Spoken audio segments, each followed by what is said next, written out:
Hello friends, welcome to WiFi Study changing the way of learning. स्वागत है आप सभी का इंडिया के number 1 study channel WiFi Study में। तो कैसे हैं आप लोग सभी? आई होप सभी बहुत अच्छे होंगे, शानदार होंगे, जानदार होंगे। तो देखिए, बहुत से स्टूडेंट ऐसे हैं जिनका एनटीपीसी का भी पेपर होना बाकी है, या दोस्तों कभी भी आप लोगों का ग्रुप डी का आप लोगों का पेपर होगा, या कोई स्टूडेंट होंगे जो सीजीएल, सीएचएसएल या डिफेंस का कोई भी पेपर देंगे जिसमें साइंस आती है। तो उनके लिए मैं एक वीडियो प्रोवाइड करवाने वाला हूं जिसमें एक ही वीडियो में सभी तरह के क्वेश्चंस आप लोगों के कवर हो जाएंगे। तो आपका कोई भी पेपर हो उससे पहले ये आप लोग वीडियो जरूर देख कर जाए। ओके दोस्तों, चलिए स्टार्ट करते हैं। और इसके अलावा मैं आपको बता दूं, मेरी एक और क्लास होती है, बिल्कुल फ्री क्लास होती है अनअकैडमी पर। आप लोग इससे जुड़ के देखिए, आप लोगों को शानदार मजा आ जाएगा। दोपहर 1 बजे होती है। यहां पर दोस्तों आप लोगों को आपकी रैंक भी मिलती है, क्योंकि जो ये आप लोगों की क्लास होती है वो एक टेस्ट के फॉर्म में होती है, साथ में सॉल्यूशन भी मिलता है हर क्वेश्चन का, और आप लोगों को रैंक भी मिलेगी। तो मिस ना करें, अनअकैडमी लर्निंग ऐप डाउनलोड करें। वहां पर दोस्तों आप लोगों से अगर गोल पूछे तो एसएससी एग्जाम सेलेक्ट कर ले, इसके स्पेशल क्लासेज में आपको जाएगा। वहां पर मेरा नाम सर्च कर ले, नीरज जांगिड़, मुझे फॉलो कर ले। यहां पर स्पेशल क्लासेज में आप लोगों को सभी क्लासेज दिख जाएगी। समझ गए बात को? अगर आप लोग नए स्टूडेंट हो तो आप लोगों से कोड पूछता है क्लास में घुसने से पहले, तो नीरज 11 कोड आप लोग लगा के अनलॉक कर लीजिए, आ जाएगा awesome you have unlocked your free plan. मतलब आपके जो भी फ्री प्लान है, टेट सीरीज वगैरह सारे आप लोग देख सकते हो वहां पर, है ना। चलिए, और दोस्तों जो भी ग्रुप डी की तैयारी कर रहे हैं, कल सुबह 9:30 बजे मैं आप लोगों के लिए एक बहुत बड़ा धमाका लेकर आने वाला हूं साइंस का। जो भी आपका साइंस का डर है वो कल आप लोग का दूर हो जाएगा, कल सुबह 9:30 बजे। चलिए स्टार्ट करते हैं साइंस के 500 क्वेश्चंस की सीरीज। सभी आप लोग जुड़ जाइए, सभी प्रकार के क्वेश्चंस करेंगे, फिजिक्स, केमिस्ट्री, बायोलॉजी। ये क्लास डेली चलेगी क्या? नहीं दोस्तों, ये आज के लिए ही है। चलिए, तो पहला क्वेश्चन आप लोगों के स्क्रीन पे है, आंसर आप लोग बताएंगे। प्रकाश वर्ष किसका मात्रक है? देखिए, देखने पे लग रहा है वर्ष, इसका यूज हो सकता है टाइम के लिए हो, लेकिन नहीं, ये एक दूरी का मात्रक होता है, डिस्टेंस का होता है। राइट आंसर आपका ऑप्शन नंबर बी हो जाएगा। ये प्रकाश वर्ष होता क्या है? प्रकाश द्वारा एक वर्ष में तय की गई दूरी को ही हम लोग क्या बोलते हैं? प्रकाश वर्ष बोलते हैं। अगर आप लोगों से पूछी जाए इसकी वैल्यू बताइए, तो इस 1 लाइट ईयर में कितने मीटर होते हैं दोस्तों? 9.46 × 10⁻15 मीटर। तो ये बेसिकली क्या नापता है दोस्तों? डिस्टेंस नापता है। ऑप्शन नंबर बी इसका सही जवाब हो जाएगा। नेक्स्ट क्वेश्चन आप लोगों के स्क्रीन पे, क्वेश्चन में क्या पूछा जा रहा है कि जो एंगस्ट्रॉम है वो किसको रिप्रेजेंट करने की एक यूनिट है? मतलब इससे क्या नापते हैं? तो जो भी छोटी छोटी लंबाई होती है उसको मापा जाता है दोस्तों एंगस्ट्रॉम में। और आप लोग ध्यान रखेंगे, एंगस्ट्रॉम का जो सिंबल होता है वो ये होता है, ए के ऊपर एक छोटा सा बिंदु लगा होता है। और अगर आप लोगों से पूछे 1 एंगस्ट्रॉम में कितने मीटर होते हैं, तो 1 एंगस्ट्रॉम में 10⁻⁻15 मीटर होते हैं। तो एंगस्ट्रॉम किसको मापने की एक यूनिट हो जाएगी? ये लेंथ को मापने की यूनिट हो जाएगी। Option number C. ओके, चलिए नेक्स्ट क्वेश्चन आप लोगों के स्क्रीन पे बताएंगे आप लोग। The unit of light intensity, प्रकाश की जो तीव्रता होती है इसको आप लोग किस में मापेंगे? 4 आपको ऑप्शन दिए हुए हैं। तो अगर मैं आप लोगों से बात करूं न्यूटन की, तो ये तो फोर्स को मेजर करने के लिए इस्तेमाल किया जाता है, यानी फोर्स का मात्रक होता है न्यूटन। कैंडिला की अगर बात करें तो ये आपके लाइट इंटेंसिटी या लुमिनस इंटेंसिटी का मात्रक होता है। तो राइट आंसर आपका हो जाएगा ऑप्शन नंबर बी, कैंडिला। ठीक है, आइए नेक्स्ट क्वेश्चन आप लोगों के स्क्रीन पे, आंसर आप लोग बताएं। 4 आपको ऑप्शन दिए हुए हैं, जल्दी से बताइए। देखिए, आप लोगों से पूछा जा रहा है 1 माइक्रोमीटर बराबर कितने सेंटीमीटर होता है? देखते हैं कितने दोस्त इसका आंसर बता पाएंगे। तो ध्यान रखिए दोस्तों, इस माइक्रो का मतलब होता है 10⁻⁻6 होता है। समझ गए बात को? अब 1 माइक्रोमीटर का मतलब क्या हो जाएगा? 1 माइक्रोमीटर का मतलब हो जाएगा 10⁻⁻6 मीटर। और आप लोग दोस्तों टिक करेंगे देखते ही ऐसे, और एग्जामिनर करेगा ऐसे, क्योंकि आप लोगों से आंसर मीटर में नहीं पूछा, सेंटीमीटर में पूछा है। तो आप लोग क्या करेंगे? 10⁻⁻6 मीटर है। मीटर को अगर आप लोगों को सेंटीमीटर में कन्वर्ट करना है तो 1 मीटर में 100 सेंटीमीटर होता है। तो 10⁻⁻6 × 100, तो अब आपका आंसर सेंटीमीटर में आ जाएगा। 10⁻⁻6 और ये 100 क्या हो जाएगा? 10⁻2, तो ये आपका हो जाएगा 10⁻⁻4 सेंटीमीटर। राइट आंसर आपका हो जाएगा ऑप्शन 1 माइक्रोमीटर में कितने सेंटीमीटर होते हैं? तो देखिए कुछ गलती हो रही है, 10⁻6 मीटर। ठीक है, 1 मीटर में 100 सेंटीमीटर होते हैं दोस्तों। 10⁻4 आ गया तो नन ऑफ दीज आ जाएगा। ऑप्शन नंबर डी, क्योंकि कितना हो जाएगा 10 की पावर -4 सेंटीमीटर आप लोगों का करेक्ट आंसर होना चाहिए। ऑप्शन नंबर डी आ जाएगा। क्लियर?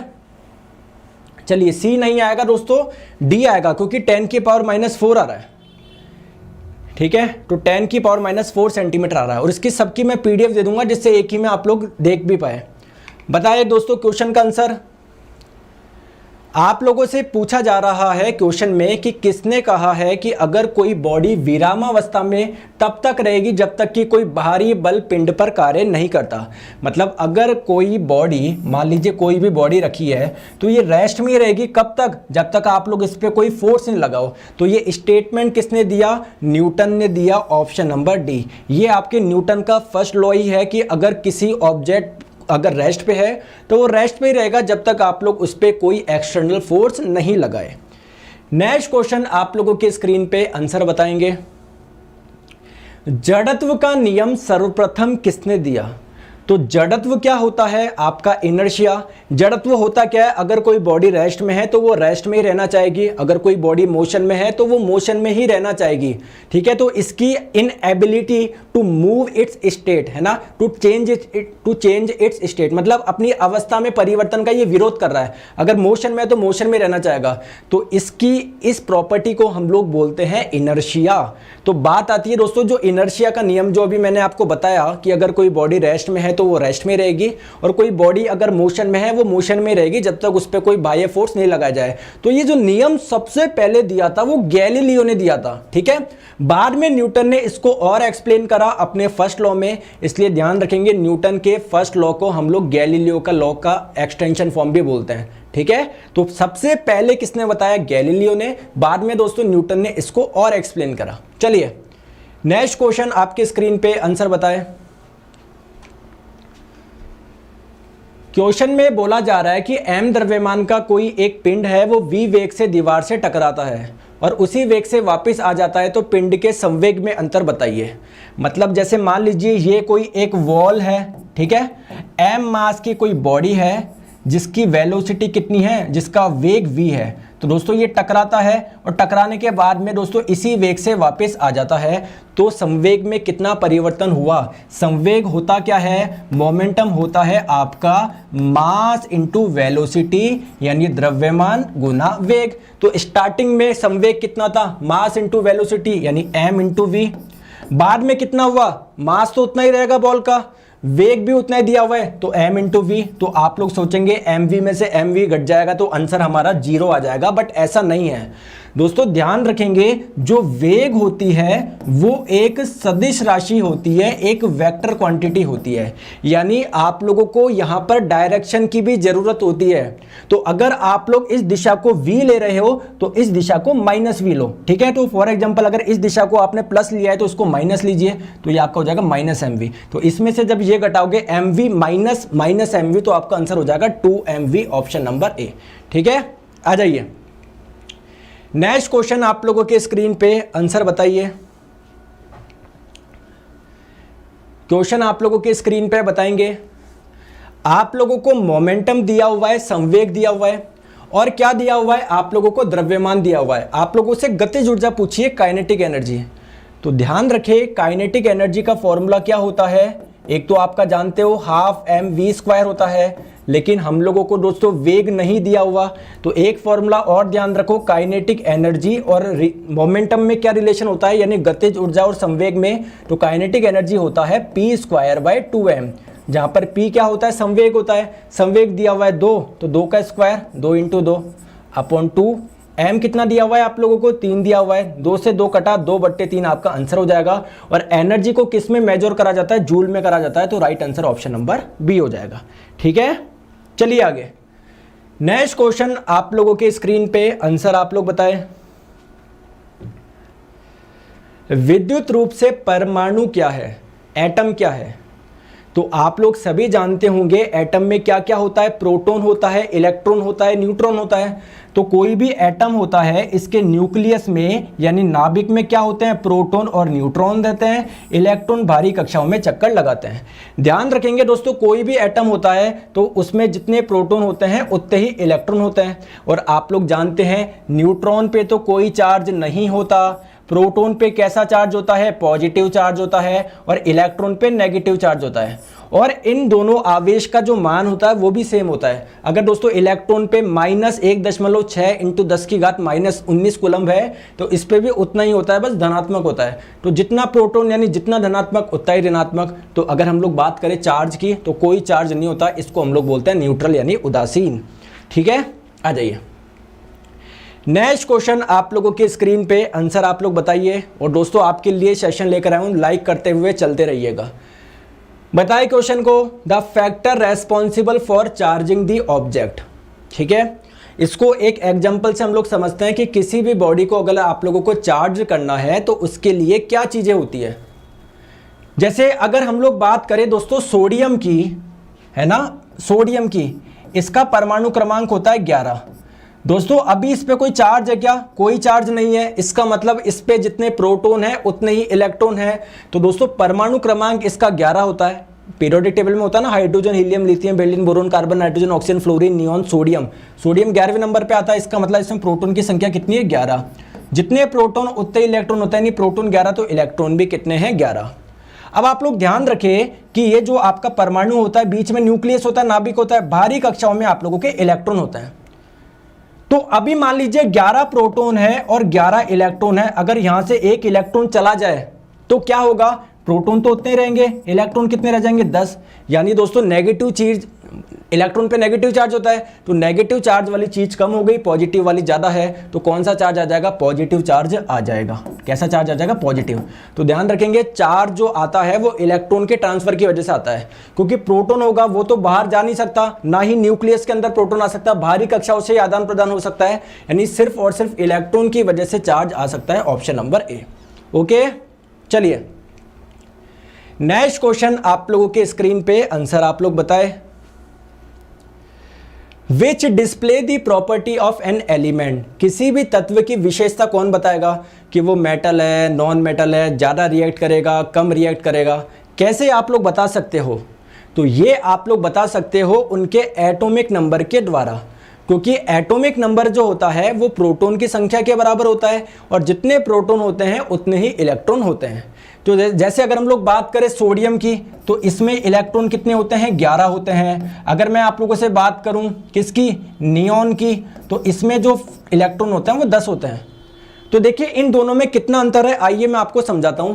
देखिए आप लोगों के 11 इलेक्ट्रॉन है, तो पहली कक्षा में कितने इलेक्ट्रॉन आ जाएंगे? दूसरी में कितने आ जाएंगे? तीसरी में कितने आ जाएंगे? तो एक फॉर्मूला होता है 2n²। इससे क्या होगा? अगर पहली कक्षा n बराबर 1 रखोगे तो n बराबर 1 रखोगे तो आंसर 2 आएगा। n बराबर 2 पे दोस्तों क्या आएगा? 8 आएगा। n बराबर 3 पे 18 आएगा। ये दर्शाता है कि पहली कक्षा में अधिकतम इलेक्ट्रॉन 2 आ सकते हैं, दूसरी कक्षा में 8 आ सकते हैं, तीसरी कक्षा में 18 आ सकते हैं। तो उसके पास में 11 है, पहली कक्षा में 2, दूसरी में 8, बचा 1, वो अगली कक्षा में चला जाएगा। इसमें 2,8। तो अब ध्यान रखें, कोई भी एटम, कोई भी परमाणु चाहता है उसकी सबसे भारी वाली जो कक्षा हो ना, सबसे भारी वाली, उसमें 8 इलेक्ट्रॉन हो। अगर ऐसा होता है तो वो स्टेबल हो जाता है। तो इनमें से दोस्तों स्टेबल कौन है? ये है, यानी ये तो बिल्कुल रिएक्टिव होगा ही नहीं, जबकि ये रिएक्टिव होगा क्योंकि इसका स्ट्रक्चर पूरा नहीं है। तो जो रिएक्ट करेगा ये नहीं करेगा, उसकी प्रॉपर्टी किस पे डिपेंड करती है? एटॉमिक नंबर पे करती है। ओके, चलिए नेक्स्ट क्वेश्चन आप लोगों के स्क्रीन पे, आंसर बताएं। क्वेश्चन आप लोगों के स्क्रीन पे है कि कोई भी एटम है, कोई भी परमाणु है, उसकी दूसरी कक्षा में इलेक्ट्रॉन की मैक्सिमम नंबर कितने हो सकते हैं? तो ये मान लीजिए परमाणु का नाभिक हो गया, ये पहली कक्षा, ये दूसरी कक्षा। तो किसी भी कक्षा में अधिकतम इलेक्ट्रॉन की संख्या का फॉर्मूला होता है 2n²। आप लोगों से कौन सी कक्षा में पूछा है? दूसरी कक्षा में। n बराबर 2 रखो, 2 का स्क्वायर 4, 4 दूनी 8। ऑप्शन नंबर ए आपका सही जवाब हो जाएगा। ओके, चलिए सभी के जवाब आ रहे हैं, बहुत बढ़िया। नेक्स्ट क्वेश्चन आप लोगों के स्क्रीन पे, आंसर आप लोग बताएं। जल्दी से बताते जाएंगे। आप लोगों को बोला जा रहा है कि इनमें से किस में 20 न्यूट्रॉन है और 18 इलेक्ट्रॉन है, कौन से हैं? तो एक चीज आपको ध्यान रखना है, जितने इलेक्ट्रॉन होते हैं उतने ही प्रोटॉन होते हैं, यानी 18 इलेक्ट्रॉन तो प्रोटॉन भी कितने? 18। अब आपको 20 न्यूट्रॉन दिए, इसमें से पहचानना है। ये बेसिकली लिखा हुआ कैसे? ये ऐसे लिखा हुआ है, ठीक है। तो देखिए दोस्तों, ये जो ऊपर वाला नंबर होता है इसको हम लोग बोलते हैं मास नंबर यानी द्रव्यमान संख्या। ये क्या होता है, प्रोटॉन प्लस न्यूट्रॉन की संख्या का योग होता है। और नीचे वाले नंबर को बोलते हैं एटॉमिक नंबर, परमाणु क्रमांक। ये क्या होता है, प्रोटॉन की संख्या। तो आप लोगों को दोस्तों नीचे कौन सा नंबर आना चाहिए, 18 आना चाहिए। इसमें से कौन सा है नीचे वाला 18, देखो ये वाला है। और ऊपर क्या आना चाहिए, प्रोटॉन प्लस न्यूट्रॉन आना चाहिए। प्रोटॉन कितने 18, न्यूट्रॉन कितने 20, 20 प्लस 18 38 आ तो रहा है। ऑप्शन नंबर बी आपका सही आंसर हो जाएगा। ठीक है, चलिए नेक्स्ट क्वेश्चन आप लोगों के स्क्रीन पे आंसर बताएं। तत्वों का सबसे पहले वर्गीकरण किसने किया था? तो देखिए आप लोग सभी जानते हैं जो केमिस्ट्री है उसमें बहुत सारे एलिमेंट है, hydrogen, helium, lithium, beryllium, boron, carbon.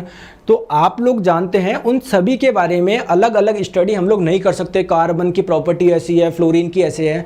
तो हम लोगों ने क्या किया, जो भी एक जैसी प्रॉपर्टी वाले जो एलिमेंट्स हैं उनको एक जगह रख दिया, एक जैसी प्रॉपर्टी वाले एलिमेंट है उनको अलग जगह रख दिया। समझ पा रहे हो? तो वर्गीकरण बहुत सारे हुए। जैसे पीरियोडिक टेबल भी क्या है, एक वर्गीकरण है। पीरियोडिक टेबल में क्या करा, टोटल 18 ग्रुप है। तो इस एक ग्रुप में जो भी एलिमेंट्स की प्रॉपर्टी एक जैसी होती है उसको इस ग्रुप में रख दिया, जिन एलिमेंट्स की प्रॉपर्टी एक जैसी होती है उनको इधर रख दिया। समझ पा रहे हो क्या? तो ये भी एक प्रकार का वर्गीकरण था। तो सबसे पहले वर्गीकरण किसने किया?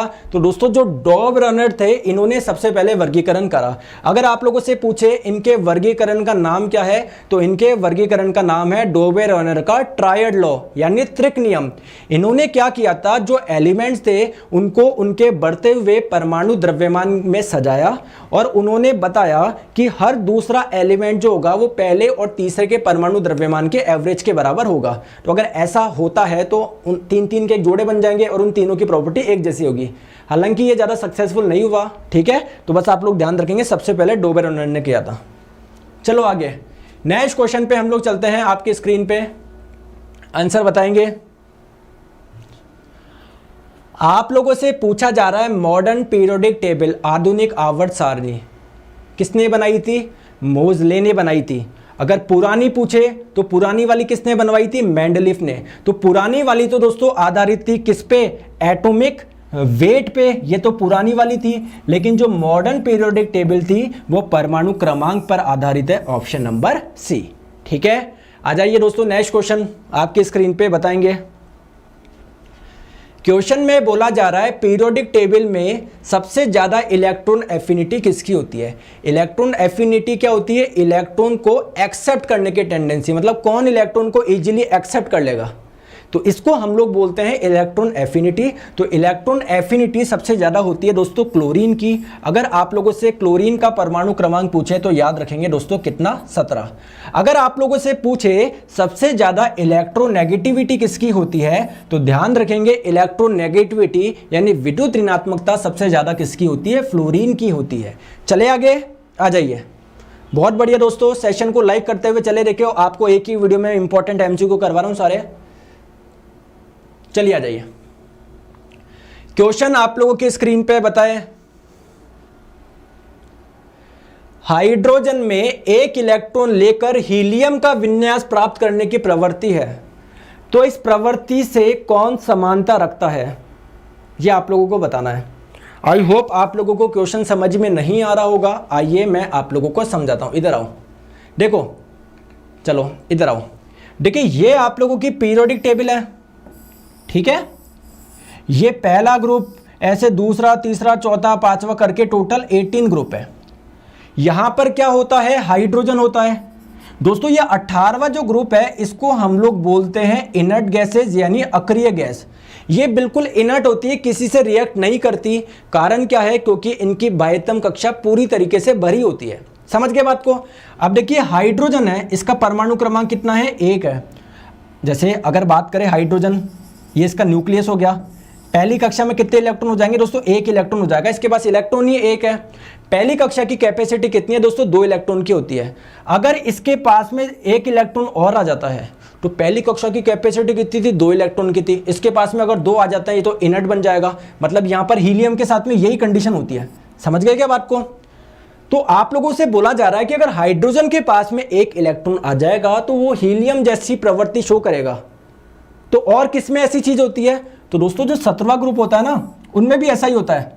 जैसे मान लो फ्लोरीन है, फ्लोरीन के पास में 9 इलेक्ट्रॉन है। अगर इसके पास में 1 इलेक्ट्रॉन और हो जाए, 10 हो जाए, तो दोस्तों पहली कक्षा में 2, दूसरी कक्षा में 8, मतलब भाइतम कक्षा में अधिकतम इलेक्ट्रॉन कितने आ सकते हैं? 8 आ सकते हैं। तो देखो इसका भी अष्टक पूरा हो जाएगा। तो ये जो प्रॉपर्टी मैच खा रही है, किससे खा रही है? इन 17 ग्रुप वाले से कर रही है, क्योंकि अगर इनके पास भी 1 इलेक्ट्रॉन आ जाए तो ये भी 18वें की तरह बिहेव करेंगे। तो किसके जैसे समानता रख रहा है? हैलोजन। दोस्तों 17वें वर्ग को ही हम लोग क्या बोलते हैं? 17वें वर्ग के समूह को ही हम लोग क्या बोलते हैं? मतलब 17वें वर्ग के तत्वों को ही हम लोग क्या बोलते हैं? हैलोजन तत्व बोलते हैं। Option number D. चलिए नेक्स्ट क्वेश्चन आप लोगों की स्क्रीन पे बताएंगे। परमाणु की प्रभावी त्रिज्या होती है, उसका साइज आपको बताना है। आप लोग क्या जानते हैं? जो एटम होता है, परमाणु होता है, वो सबसे छोटा पार्ट होता है और इसके अंदर नाभिक होता है और बाहर कक्षाएं होती है। जैसे समझो, जैसे मान लीजिए ये कोई आयरन की रॉड है, तो आप लोग जानते हो आयरन की रॉड बहुत सारे आयरन के एटम से मिलकर बनी होगी।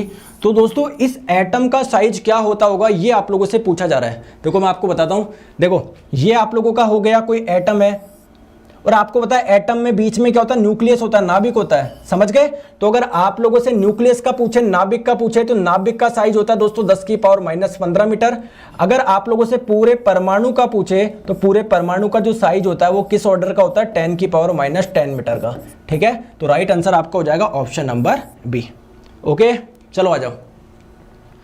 नेक्स्ट क्वेश्चन आप लोगों की स्क्रीन पे बताएं। ये क्वेश्चन इस बार के एनटीपीसी में 28 तारीख को पूछा गया था। 28 दिसंबर को फर्स्ट शिफ्ट में पूछा गया था। आपके शिफ्ट में आया होगा ये क्वेश्चन। तो कंप्यूटर का दिमाग किसे बोलते हैं? सिंपल सा क्वेश्चन है, सेंट्रल प्रोसेसिंग यूनिट यानी सीपीयू को कंप्यूटर का दिमाग बोला जाता है। आ जाइए नेक्स्ट क्वेश्चन आप लोगों के स्क्रीन पे। ये वाले क्वेश्चन भी इस बार बहुत ज़्यादा पूछे गए हैं एनटीपीसी में कि मेगाबाइट, गीगाबाइट, टेराबाइट, पेटाबाइट, इनमें क्या रिलेशन होता है। तो ध्यान रखिए दोस्तों, कंप्यूटर की मेमोरी जीबी में मापते हो क्या? जीबी हो गया, टीबी हो गया, एमबी हो गया, केबी हो गया। तो जीबी का मतलब क्या होता है दोस्तों? गीगाबाइट होता है। ऑप्शन नंबर ए। ठीक है, तो क्या हो जाएगा दोस्तों? ऑप्शन नंबर ए। अब यहां पर एक इंपॉर्टेंट चीज ध्यान रखेंगे, आप लोगों से कम 10 से 12 बार पूछा गया इस एनटीपीसी के पेपर में कि दोस्तों एक टीबी में कितने जीबी होते हैं? तो एक टीबी यानी 1 टेराबाइट में कितने होते हैं? 1024 गीगाबाइट होते हैं। एक जीबी की बात करें तो 1024 मेगाबाइट, एक मेगाबाइट में 1024 केबी, एक केबी की बात करें तो 1024 बाइट। तो ये आप लोग ध्यान रखेंगे, बहुत इंपॉर्टेंट है। ओके, चलिए क्वेश्चन आप लोगों की स्क्रीन पे है, बताइए। आप लोगों से क्वेश्चन में पूछा गया है कि इन computer language the compiler is. दोस्तों कंपाइलर क्या करता है? आप लोगों ने नाम सुना होगा कंपाइलर। तो कंपाइलर क्या करता है? जो हाई लेवल लैंग्वेज होती है ना, उसको मशीन लैंग्वेज में कन्वर्ट करता है ना। ये एक प्रोग्राम है किसके लिए? हाई लेवल लैंग्वेज को मशीन लेवल में कन्वर्ट करने के लिए। ऑप्शन नंबर सी। क्वेश्चन आप लोगों की स्क्रीन पे है, इनमें से कौन सी एक कंप्यूटर भाषा नहीं है? ये क्वेश्चन भी इस बार के एनटीपीसी में आप लोगों से पूछा गया है। तो कौन सी लैंग्वेज नहीं है? तो ये सभी आप लोगों की लैंग्वेज है। C++, पास्कल, फोर्ट्रेन, विंडो 98 एक आपकी लैंग्वेज नहीं होती, ये एक ऑपरेटिंग सिस्टम होता है। तो राइट आंसर ऑप्शन नंबर ए हो जाएगा। चलिए आगे नेक्स्ट क्वेश्चन आपके स्क्रीन पे। मानव शरीर में जल की मात्रा आप लोगों को बताना है। ह्यूमन बॉडी में जो जल की मात्रा होती है वो कितनी होती है? तो जल की मात्रा जो होती है दोस्तों लगभग 80% होती है। Right answer option number D हो जाएगा। ठीक है, ये दोस्तों इसमें गलत लिख दिया है ना, 70 से 80%, ये डी हो जाएगा आपका। ये सी गलत लिखा हुआ, डी हो जाएगा ना, डी कर लेना इसको, है ना। चले आगे, आ जाइए आगे नेक्स्ट क्वेश्चन पे चलते हैं। आंसर बताओ, देखते हैं कितने दोस्त बता पाएंगे आंसर।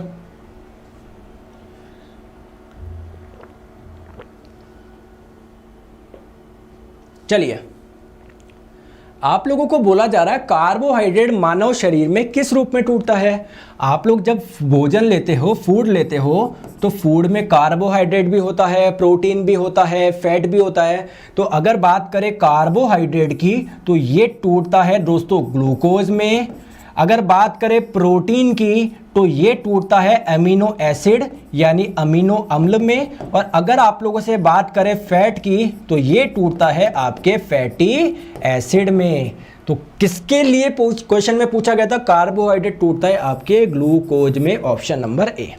ठीक है, आ जाइए दोस्तों क्वेश्चन। ये क्वेश्चन भी 28 दिसंबर की क्वेश्चन में पूछा गया था एनटीपीसी में, और 3-4 दिन बाद और आया था शायद, ये 5 या 6 जनवरी को क्वेश्चन पूछा गया था, है ना। आंसर बताएंगे।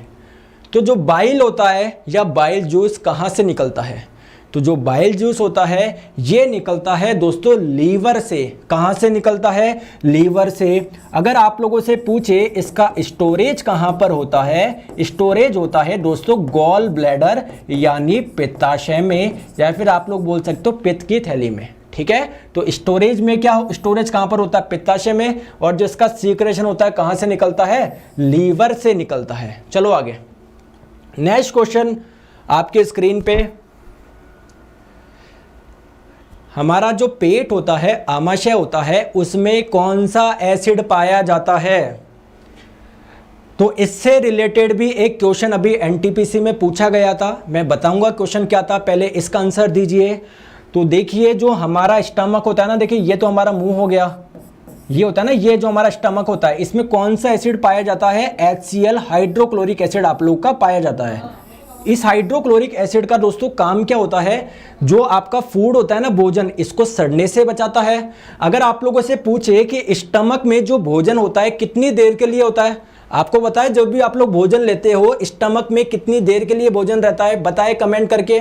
और आप लोगों को ये भी बताना है कि स्टमक में जो भोजन होता है उसको हम लोग क्या बोलते हैं। तो स्टमक में जो भोजन होता है दोस्तों 4 घंटे तक रहता है, और दोस्तों जो भोजन स्टमक में रहता है इसको हम लोग बोलते हैं काइम।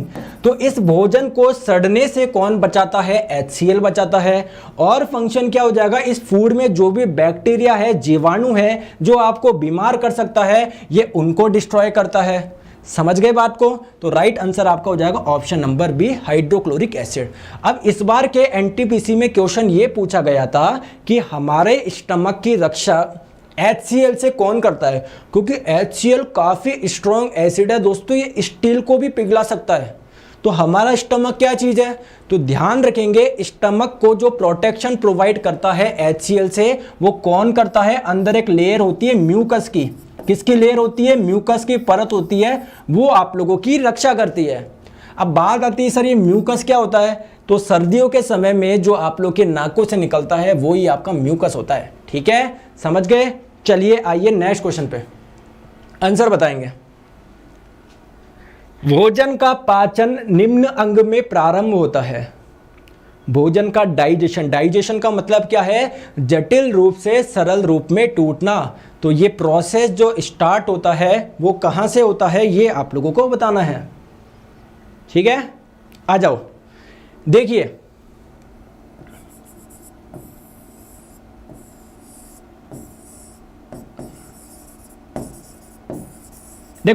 देखिए आप लोग जो भोजन रखेंगे सबसे पहले माउथ में रखेंगे, माउथ के बाद में ये भोजन जाएगा स्टमक आमाशय में, इसके बाद में छोटी आंत में, इसके बाद में बड़ी आंत में, और ये आपका सुबह बाहर निकल जाएगा जो भी वेस्ट मटेरियल होगा।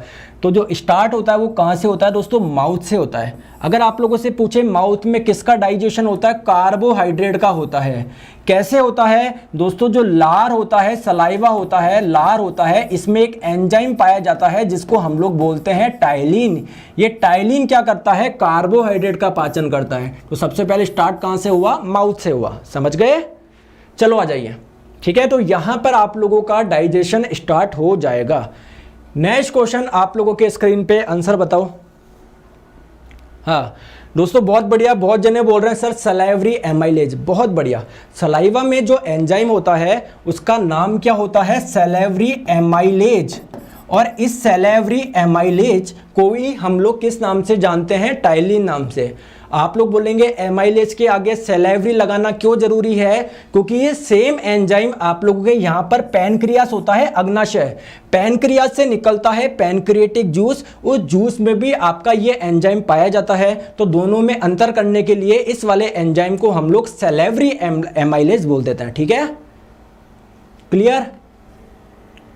ठीक है, चलिए आ जाइए।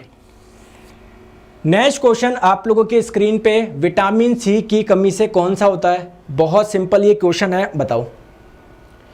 तो अगर हम लोग बात करें, 4 आपको ऑप्शंस दिए हुए हैं, इसमें जो ऑप्शन नंबर ए होगा रिकेट्स, ये क्या होता है, इसमें आपकी हड्डियां कमजोर हो जाती है। ये किसकी कमी से होता है दोस्तों, विटामिन डी की कमी से होता है। ये बेरी बेरी जो रोग होता है दोस्तों, वो विटामिन बी1 की कमी से होता है। विटामिन बी1 का दूसरा नाम क्या होता है, थाइमीन होता है। चलो भैया, ये नाइट ब्लाइंडनेस क्या होता है, ये आपके विटामिन ए की कमी से होता है। विटामिन ए का दूसरा नाम क्या है दोस्तों, रेटिनॉल है। स्कर्वी आपके किसकी कमी से होता है, विटामिन सी की कमी से, जिसका दूसरा नाम क्या है, एस्कॉर्बिक एसिड। तो विटामिन सी की कमी से ऑप्शन नंबर डी। दोस्तों एक क्वेश्चन पूछना चाहूंगा, देखते हैं कितने जने बता पाएंगे। आप लोगों की हड्डी के लिए क्या जरूरी है, कैल्शियम जरूरी है। ऑब्वियसली बात है दोस्तों, कैल्शियम बहुत जरूरी है। तो विटामिन डी की कमी से आपकी हड्डियां कैसे कमजोर हो रही है, विटामिन डी का क्या मतलब है कैल्शियम से। देखो आप लोग मान लीजिए कैल्शियम खा रहे हो पर्याप्त मात्रा में, लेकिन आप लोग विटामिन डी है उसका सेवन नहीं कर रहे, आपकी हड्डियां कमजोर क्यों हो रही है, कैल्शियम तो खा रहे हो। इसका आंसर कौन बताएगा, बताओ बताओ जल्दी से, इसका आंसर कौन बताएगा, इसका आंसर कौन बताएगा। तो मेरे दोस्तों जो आप लोगों का विटामिन सी होता है, सॉरी विटामिन डी होता है, ये कैल्शियम का एब्जॉर्प्शन बढ़ाता है, अवशोषण बढ़ाता है। अरे दोस्तों आप लोग चीजें खाते जा रहे हो, लेकिन अगर आपकी बॉडी में एब्जॉर्ब ही नहीं हो रही तो उसका कोई मतलब है क्या। तो कैल्शियम का एब्जॉर्प्शन, अवशोषण हमारी बॉडी में कौन बढ़ाता है, विटामिन डी बढ़ाता है। चलो आ जाइए, ठीक है। तो ये आप लोग के सभी इंपॉर्टेंट है, याद रखने की जरूरत नहीं है, जो भी इंपॉर्टेंट है सारे मैंने आपको बता दिया, हर क्वेश्चन में बताता रहूंगा। बताओ दोस्तों 1 ग्राम फैट जो होती है वो कितनी एनर्जी देती है, फैट, ठीक है। तो आइए हम लोग देखते हैं, सारी की सारी बात कर लेते हैं। तो देखिए अगर 100 ग्राम फैट की अगर हम लोग बात करें, 100 ग्राम की, तो ये आप लोगों का दोस्तों 900 कैलोरी दे रही है। तो 1 ग्राम कितना दे देगा, आप लोगों को 9 कैलोरी दे देगा। ऑप्शन नंबर सी 9 कैलोरी, ठीक है। आ जाओ। और अगर आप लोगों से जूल में पूछा जाता तो ध्यान रखेंगे 1 कैलोरी में 4.18 जूल होते हैं, या लगभग लगभग आप लोग 4.2 जूल बोल सकते हो। चलो आ जाइए next question. Sucrose contain, sucrose में क्या होता है, ये सुक्रोज क्या होता है, इसका दूसरा नाम क्या होता है। इस बार के एनटीपीसी में क्वेश्चन पूछा गया था कि इनमें से कौन सा ऐसा कंपाउंड है जिसको टेबल शुगर के नाम से भी जानते हैं। तो जो सुक्रोज होता है इसी को ही हम लोग टेबल शुगर बोलते हैं या टेबल शर्करा बोलते हैं। क्लियर है क्या। ये सुक्रोज क्या है, एक प्रकार का कार्बोहाइड्रेट है। आप लोग बोलेंगे कार्बोहाइड्रेट है या शुगर है, डिसाइड करो ना। तो कार्बोहाइड्रेट का ही कॉमन नेम होता है शुगर। तो सुक्रोज क्या है, एक प्रकार की शुगर बोल लो या एक प्रकार का कार्बोहाइड्रेट बोल लो। अब ये सुक्रोज किससे मिलकर बनता है, आइए यहां पर देखिए। देखिए दोस्तों जो सुक्रोज है वो एक आपका डाइसैकेराइड होता है। ये डाइसैकेराइड क्या होता है, जितने भी कार्बोहाइड्रेट होते हैं इनको आप लोग 3 पार्ट में क्लासिफाई कर सकते हो। कौन कौन से, एक हो जाएगा मोनोसैकेराइड, एक हो जाएगा डाइसैकेराइड, एक हो जाएगा पॉलीसैकेराइड। तो डाइसैकेराइड क्या होता है, जिसमें 2 शुगर के मॉलिक्यूल होते हैं। तो ध्यान रखेंगे जो आप लोगों का सुक्रोज होता है वो किससे मिलके बनता है, ग्लूकोज और फ्रक्टोज से मिलके बनता है। Glucose and fructose, option number B. चलो आ जाओ। मनुष्य के शरीर की सबसे छोटी ग्रंथि बताइए।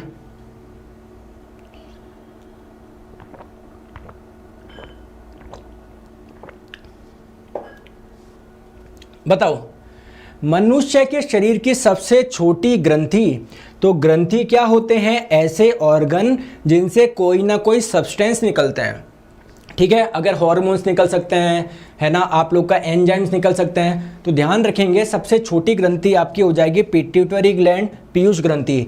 इस बार के एनटीपीसी में क्वेश्चन पूछा गया था कि मास्टर ग्लैंड किसे बोला जाता है। मेरे दोस्तों इस पिट्यूटरी ग्लैंड को ही मास्टर ग्लैंड बोला जाता है। क्या कारण है इसका, इसका कारण ये है क्योंकि ये बाकी ग्लैंड्स को भी एक्टिवेट करती है, ठीक है। तो राइट आंसर आपका हो जाएगा ऑप्शन नंबर सी, पिट्यूटरी। अगर आप लोगों से पूछा जाता सबसे बड़ी ग्रंथि बताओ, तो सबसे बड़ी ग्रंथि हो जाएगी दोस्तों लीवर। अगर आपसे पूछे इसका वेट कितना होता है, 1.5 kg इसका वेट होता है। आप लोगों से पूछे दूसरे नंबर पे सबसे बड़ी ग्रंथि बताओ, तो पैनक्रियास जो हो जाएगा, अग्नाशय, ये दूसरे नंबर की सबसे बड़ी ग्रंथि हो जाएगी। चलिए आ जाइए, क्वेश्चन आप लोगों के स्क्रीन पे बताए बताए दोस्तों आंसर। जो डायबिटीज होती है ना, इसको किस इंजेक्शन से कम किया जा सकता है? आप लोगों ने देखा होगा दोस्तों आस पड़ोस में या अपने फैमिली में किसी मेंबर को जिनके डायबिटीज़ प्रॉब्लम होती है, अपने दादा दादी किसी को, तो किसके इंजेक्शन लगते हैं? इंसुलिन के इंजेक्शन लगते हैं। क्या होता है इंसुलिन से? आइए देखते हैं। देखिए, जो आप लोग कार्बोहाइड्रेट खाते हो, जब इसका डाइजेशन होता है, ये किस में कन्वर्ट होता है? ग्लूकोज में कन्वर्ट होता है। तो पैनक्रियास अग्नाशय से एक हार्मोन निकलता है जिसको हम लोग बोलते हैं इंसुलिन हार्मोन। ये इंसुलिन हार्मोन क्या करता है? ग्लूकोज को ग्लाइकोजन में कन्वर्ट कर देता है। अगर इंसुलिन हार्मोन की कमी होगी तो क्या ग्लूकोज ग्लाइकोजन में कन्वर्ट हो पाएगा क्या?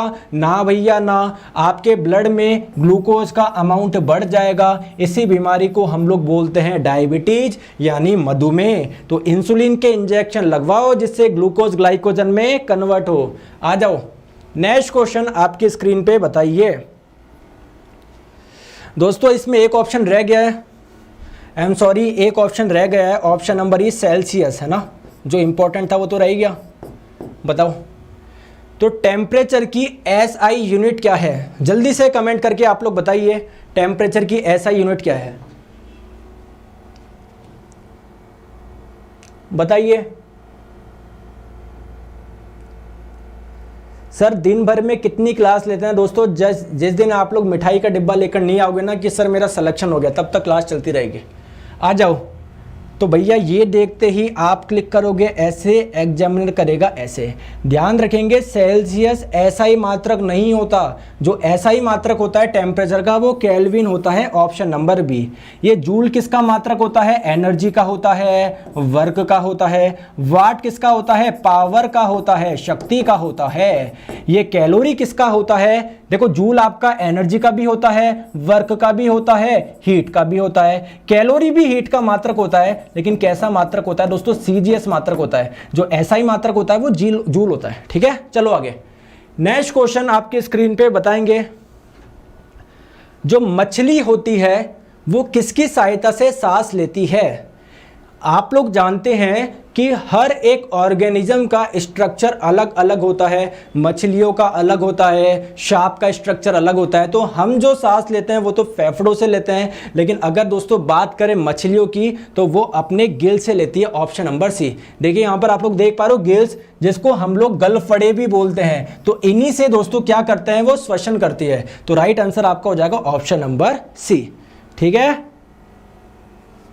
चलिए नेक्स्ट क्वेश्चन आप लोगों के स्क्रीन पे बताएं। क्वेश्चन में बोला जा रहा है what is the unit of capital G. दोस्तों जो कैपिटल जी है इसकी यूनिट बतानी है। अगर आप लोगों से स्मॉल जी की पूछी जाती तो स्मॉल जी तो गुरुत्वीय त्वरण होता है, और त्वरण कोई सा भी हो इसका मात्रक मीटर पर सेकंड स्क्वायर होता है। ये तो कैपिटल जी की पूछ रहा है। कैपिटल जी क्या होता है? कोई भी दो द्रव्यमान होते हैं, ये आपस में एक दूसरे को अट्रैक्ट करते हैं। जो इनके बीच में लगने वाला अट्रैक्शन फोर्स होता है उसका मान कितना होता है? G m1 m2 upon R square. यहाँ पर कैपिटल जी क्या है? Universal gravitational constant. तो इसी के बारे में बात कर रहा है। तो क्या लिख दो? कैपिटल जी बराबर F R square upon m1 m2। Force का मात्रक होता है न्यूटन, डिस्टेंस का होता है मीटर, मीटर का स्क्वायर करोगे। ठीक है, नीचे m1 m2 यानी kg स्क्वायर, तो newton metre square upon kg square इसका मात्रक हो जाएगा। क्या बात है दोस्तों, बहुत बढ़िया। तुम तो बड़े हैवी ड्राइवर हो यार, सभी के सभी सारे सही आंसर दे रहे हैं। चलो आगे, नेक्स्ट क्वेश्चन आप लोगों की स्क्रीन पे बताओ। क्वेश्चन आप लोगों की स्क्रीन पे है कि जो टैकोमीटर होता है, एक डिवाइस है, उपकरण है, इससे क्या मापोगे? तो ध्यान रखो, आप लोग क्या करोगे? आपकी जो एक्टिवा है या आपके पास में साइकिल है या बाइक है, उसको करना स्टैंड पे खड़ा, एक्सीलरेटर देना, पीछे वाला टायर क्या बहुत तेज घूमेगा क्या? तो अगर आप लोगों को इसकी स्पीड निकालनी है, फॉर एग्जांपल ये 100 आरपीएम से घूम रहा है। 100 आरपीएम का मतलब क्या है? रोटेशन पर मिनट, एक मिनट में 100 रोटेशन कर रहा है ये।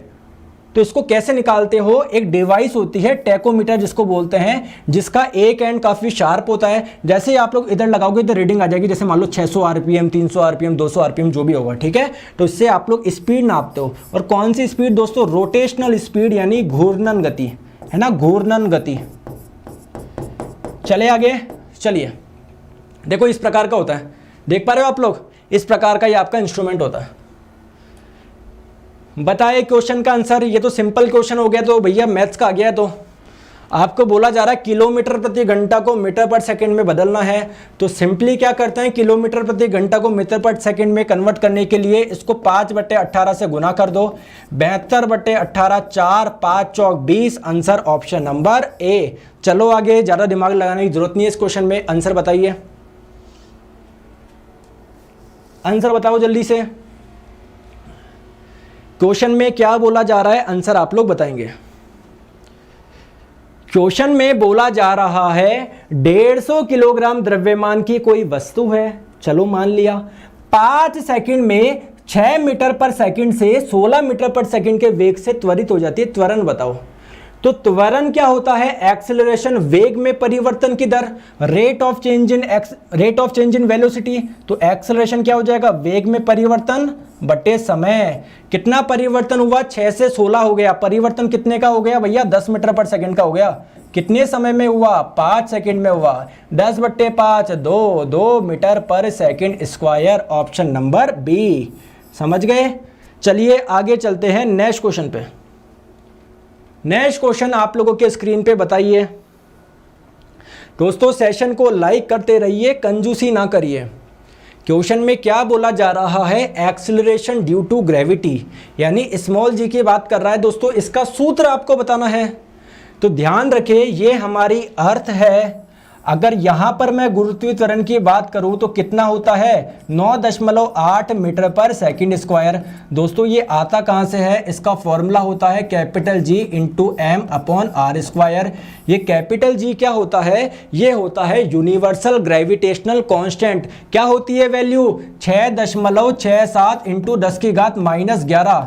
ये m क्या है, पृथ्वी का द्रव्यमान है। ये r क्या है, पृथ्वी की त्रिज्या है। कितनी होती है, 6400 किलोमीटर होती है ना। तो जब ये सब सॉल्व करोगे तब जाके आपका आंसर 9.8 आता है। तो सिंपली आप लोग फॉर्मूला याद करो, Gm अपॉन आर स्क्वायर। दोस्तों ALP 2018 में ALP 2018 CBT 1 है ना, CBT 1 में एक क्वेश्चन पूछा गया, क्या आप लोग आंसर बता पाओगे क्या। क्वेश्चन में आप लोगों से यह पूछा गया कि ये आप लोगों की अर्थ है, अगर अर्थ का द्रव्यमान यानी m को कांस्टेंट रखते हुए अगर आप लोग इसकी त्रिज्या बढ़ा दो, पृथ्वी की त्रिज्या कैसे भी बढ़ जाए, तो गुरुत्वीय त्वरण का मान क्या होगा बताओ। बढ़ेगा, घटेगा, सेम रहेगा, या कुछ कह नहीं सकते, बताओ। तो मेरे दोस्तों क्या फॉर्मूला है, capital G into capital M upon R square. अगर आप लोग त्रिज्या को बढ़ाओगे तो ये वाली वैल्यू पूरी घटेगी, यानी ये पूरी वैल्यू क्या है, स्मॉल जी, इसका मान कम होगा, तो गुरुत्वीय त्वरण का मान घटेगा। ओके, चलो आ जाओ। नेक्स्ट क्वेश्चन आप लोगों की स्क्रीन पे, आंसर बताते चलिए। वायुयान की ऊंचाई किससे मापते हैं, ये मापते हैं दोस्तों एल्टीमीटर से। किससे, एल्टीमीटर से। आ जाओ। तो गति के समीकरण के संबंध में कौन सा गलत है, 3 समीकरण होते हैं गति के, कौन कौन से। पहला समीकरण होता है v बराबर u प्लस at। ये v क्या है, फाइनल वेलोसिटी, u क्या है, इनिशियल वेलोसिटी, a क्या है, त्वरण, t क्या है, समय। दूसरा समीकरण होता है s बराबर ut plus half at square. तीसरा समीकरण होता है v स्क्वायर बराबर u स्क्वायर प्लस 2as। जरा बताना कौन सा गलत आप लोगों को लग रहा है। s बराबर ut plus half at square, ये तो सही लग रहा है, तो दूसरा समीकरण है। ये देखो ये पहला समीकरण है। अब देखो v स्क्वायर बराबर u स्क्वायर प्लस 2as है, तो मैं ऐसे भी लिख सकता हूँ क्या, लिख लो भाई, क्या दिक्कत है। तो ये वाला समीकरण भी सही हो जाएगा और ये वाला गलत हो जाएगा, ऑप्शन नंबर ए। चलो आगे, नेक्स्ट क्वेश्चन आपके स्क्रीन पे बताए। क्वेश्चन आपकी स्क्रीन पे है, आंसर आप लोग बताइए।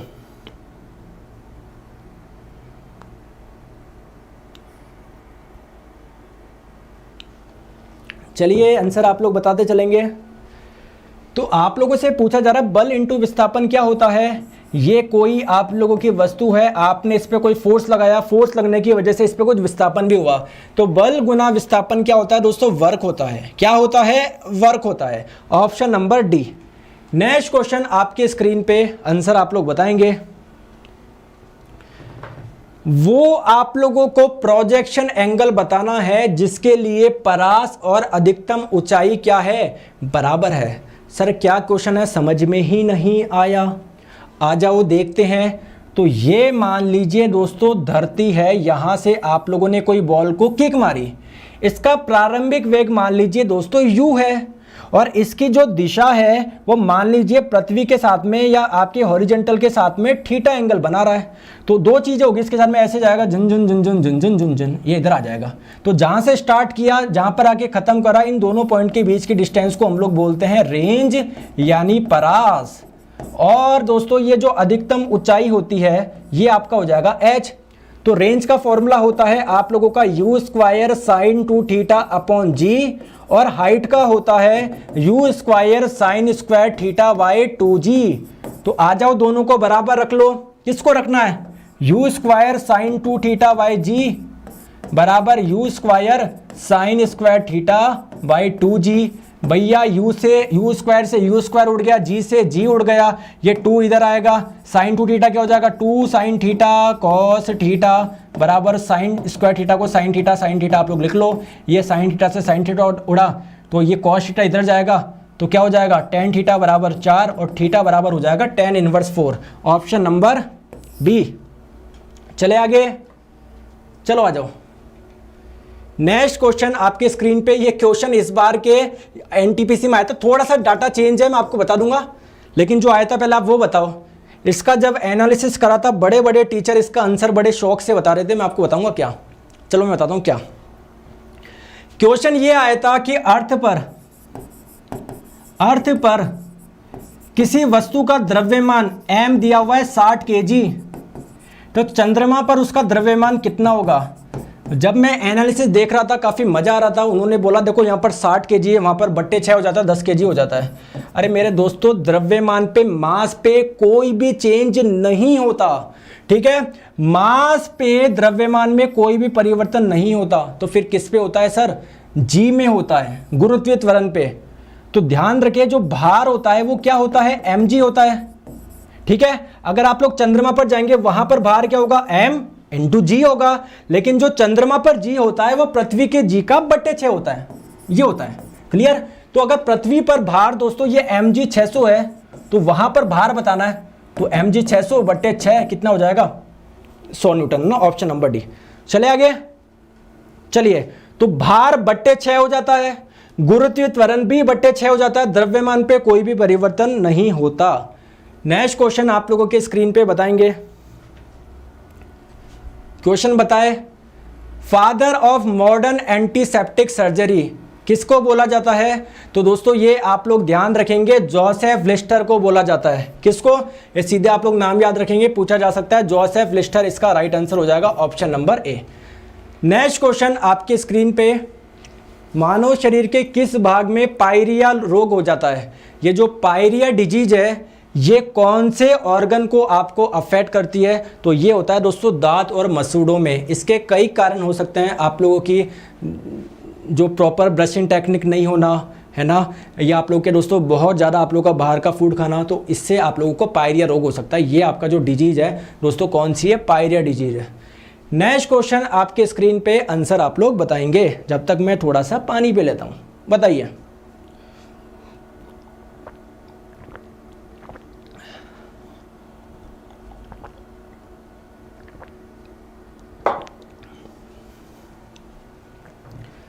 आंसर बताए दोस्तों। क्वेश्चन आपकी स्क्रीन पे है। तो बोला जा रहा है ऑक्टेव के नियम में कहा गया है कि अगर रासायनिक तत्वों को बढ़ते हुए परमाणु भार के अनुसार व्यवस्थित किया जाए। दोस्तों जब क्लासिफिकेशन हो रहा था, वर्गीकरण हो रहा था, हर साइंटिस्ट ने अपना अलग अलग तरीका बताया। किसी ने बोला ऐसे वर्गीकरण करो, तो उसी में ही एक साइंटिस्ट है ऑक्टेव, इन्होंने क्या बोला कि जितने भी एलिमेंट्स नॉन हैं, उस समय जितने भी एलिमेंट्स ज्ञात थे, देखो मैं आपको बताता हूँ। तो इन्होंने क्या किया, उनको उनके बढ़ते हुए परमाणु द्रव्यमान में सजाया। जैसे मान लीजिए मेरे पास में ये सभी एलिमेंट्स नॉन थे, इन सबको मैंने एक कार्ड बना दिया, हाइड्रोजन का कार्ड, लिथियम का एक कार्ड है ना, आप लोग का सोडियम का एक कार्ड, और सभी पे उनके परमाणु द्रव्यमान लिख दिए। तो जो सबसे छोटा परमाणु द्रव्यमान था उसको सजाया, फिर उससे ज़्यादा वाले को, फिर उससे ज़्यादा वाले को, फिर उससे ज़्यादा वाले को, फिर उससे ज़्यादा वाले को, फिर उससे ज़्यादा वाले को, फिर उससे ज़्यादा वाले को। क्लियर? अब दोस्तों जैसे ही उससे ज़्यादा वाला कार्ड आया, मैंने देखा यार उस कार्ड की प्रॉपर्टी तो बिल्कुल इसके जैसे लग रही है, उसको मैंने इसके नीचे लगा दिया। इसके बाद में देखा इसकी प्रॉपर्टी इसकी जैसे, तो इसके नीचे लगा दिया। तो उन्होंने बोला हर 7 के बाद में प्रॉपर्टी चेंज हो रही है, इसकी प्रॉपर्टी इसकी जैसे होगी, इसकी प्रॉपर्टी इसकी जैसे होगी। तो कितने एलिमेंट्स के बाद में रिपीट हो रही है? 7 के बाद में रिपीट हो रही है। जो 8वां आ रहा है उसकी प्रॉपर्टी पहले जैसी है। इसको हम लोग संगीत के जो सारे गामा पा नियम होता है उससे भी क्या करते हैं दोस्तों, कंपेयर करते हैं इसको। समझ गए? तो अगर आप लोगों से पूछे कि न्यूलैंड का अष्टक नियम कहां तक सही रिजल्ट दे रहा था, कैल्शियम तक दे रहा था दोस्तों, जिसका परमाणु क्रमांक होता है 20, है ना। तो ध्यान रखेंगे ये आप लोगों का कितने एलिमेंट्स के बाद में, 7 के बाद में। गलती से भी 8 नहीं करते, ऑप्शन में 8 नहीं था, वरना आप लोग अभी 8 ही करते सारे। बताओ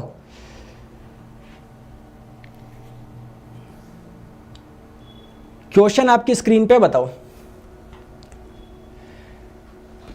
जब एक वस्तु स्वतंत्र रूप से गिरती है, पहले तो आप लोग समझिए इस स्वतंत्र रूप का मतलब क्या होता है। स्वतंत्र रूप का मतलब होता है बिल्कुल जीरो वेलोसिटी से गिर रहे हो, बिल्कुल जीरो वेलोसिटी से गिर रहे हो। अगर आप लोग इसको ऐसे गिरते तब आप लोग इसको नहीं बोलते कि आप लोगों ने इसको फ्रीली गिरा है। समझ रहे हो? पहली बात क्लियर है? अब आ जाओ।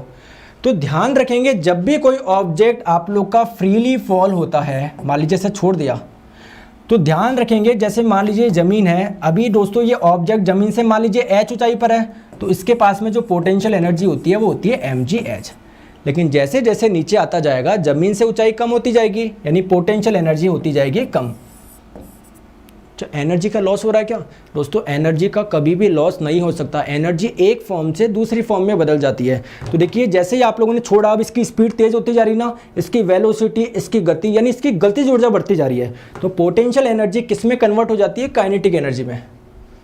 स्थितिज ऊर्जा गतिज ऊर्जा में परिवर्तित हो जाती है। Option number B. चले आगे, चलिए नेक्स्ट क्वेश्चन आप लोगों के स्क्रीन पे बताएंगे। बताओ इनमें से कौन सा एलिमेंट है जो कि क्षारीय मृदा धातु नहीं है? कैसे पहचानेंगे? तो ध्यान रखिए दोस्तों, जो पीरियोडिक टेबल है उसमें पहला जो ग्रुप है इसको हम लोग बोलते हैं अल्कली मेटल यानी क्षार धातु। और ध्यान रखेंगे जो दूसरा आप लोगों का ग्रुप होता है इसको हम लोग बोलते हैं अल्कलाइन अर्थ मेटल यानी क्षार मृदा धातु। तो आप लोगों से पूछा जा रहा है इनमें से कौन सा क्षार मृदा धातु नहीं है? दोस्तों देखो ये छुपकर बैठा है पोटेशियम। सर इसको बाहर क्यों निकाल रहे हो? क्योंकि देखो पोटेशियम जो होता है ना, ये है आपका पोटेशियम। तो ये तो पहले ग्रुप का है, दूसरे का थोड़ी है। अगर दूसरे का होता तब जाके मैं इसको क्षार मृदा धातु बोलता। तो सर दूसरे को कैसे याद रखें? बेटा मांगे कार, स्कूटर बाप राजी। ठीक है क्या? तो देखो बेटा आ गया, मांगे आ गया, कार, स्कूटर, बाप। ठीक है, तो ये सारे के सारे आपके सेकंड वर्ग के यानी सेकंड ग्रुप के मेंबर है। आ जाओ नेक्स्ट क्वेश्चन। चलिए आप लोगों को बताना है 5 मीटर पर सेकंड की दर से गतिशील एक कण की ऊर्जा 125 जूल है। तो आपको इसका द्रव्यमान बताना है। आप लोग जानते हैं अगर m द्रव्यमान की कोई वस्तु v वेग से गति कर रही है तो इसकी काइनेटिक एनर्जी कितनी होती है? Half mv²। तो ये कितना आपको दिया हुआ है? ये आपको दिया हुआ है 125। आप लोगों को क्या बताना है? मास बताना है। तो m क्या हो जाएगा आप लोगों का? 125 × 2/v²। वेग कितना दिया हुआ है? 5, 5 का स्क्वायर 25, 125/25, 5, 5 दूनी 2, 10। Option number C. चले आगे, आ जाओ। सर जी ब्लैक होल के बारे में बता दीजिए। दोस्तों ये क्लास हम लोग यहाँ पर एंड कर रहे हैं क्योंकि यहाँ पर मोनू जी है, उनको ब्लैक होल के बारे में जानना है। उनको इनके बारे में जानने में कोई इंटरेस्टेड नहीं है ना, वो बिल्कुल भी इंटरेस्टेड नहीं है कि मैं ये क्वेश्चन समझूं। तो मोनू जी यहाँ पर देख रहे हैं 2668 बच्चे। तो अगर आपको मैं हटा भी दूँ तो मुझे 2667 जनों का ध्यान रखना है। तो ये ब्लैक होल वगैरह इसका एक अलग से वीडियो कर देंगे। अभी क्यों परेशान हो रहे हो? अभी आप लोग यहाँ पर ध्यान दीजिए। ठीक है मोनू जी, आ जाओ। क्वेश्चन आपका स्क्रीन पे दोस्तों, सूचनाओं का वह समूह जो एक कंप्यूटर को निर्देश करता है, इसको हम लोग क्या बोलते हैं? प्रोग्राम बोलते हैं। ये क्वेश्चन इस बार के एनटीपीसी में पूछा गया था, तो ये आपका क्या हो जाएगा दोस्तों? प्रोग्राम। तो ये आपका हो जाएगा ग्रुप ऑफ इंफॉर्मेशन। क्या बोलेंगे? प्रोग्राम बोलेंगे। चलो आ जाओ। रेफ्रिजरेटर को ठंडा करने के लिए किस रासायनिक पदार्थ का उपयोग किया जाता है? रेफ्रिजरेटर को ठंडा करने के लिए, अब भैया रेफ्रिजरेटर कैसे ठंडा होता है बता दो क्या? चलो आ जाओ, समझाता हूँ। मेरे दोस्तों ध्यान रखो, जिंदगी में कोई भी मशीन हो वो हमेशा एक साइकिल पे वर्क करती है। जैसे क्या ह्यूमन बॉडी एक मशीन है क्या? तो आपकी भी क्या एक साइकिल फॉलो होती है क्या? सुबह उठते हो, फ्रेश होते हो, ब्रेकफास्ट करते हो, काम करते हो, फिर लंच करते हो, फिर और काम करते हो, फिर रात को डिनर करके फिर और काम करते हो, फिर सो जाते हो, फिर फ्रेश होते हो, फिर ब्रेकफास्ट करते हो, ठीक है, फिर काम करते हो, लंच करते हो, फिर और काम करते हो, फिर घर आके डिनर करते हो, फिर और काम करते हो। समझ रहे हो क्या? तो आपकी एक साइकिल चल रही है क्या? तो रेफ्रिजरेटर भी दोस्तों एक साइकिल पे वर्क करता है। तो रेफ्रिजरेटर में क्या होता है? यहां पर होता है इवेपरेटर।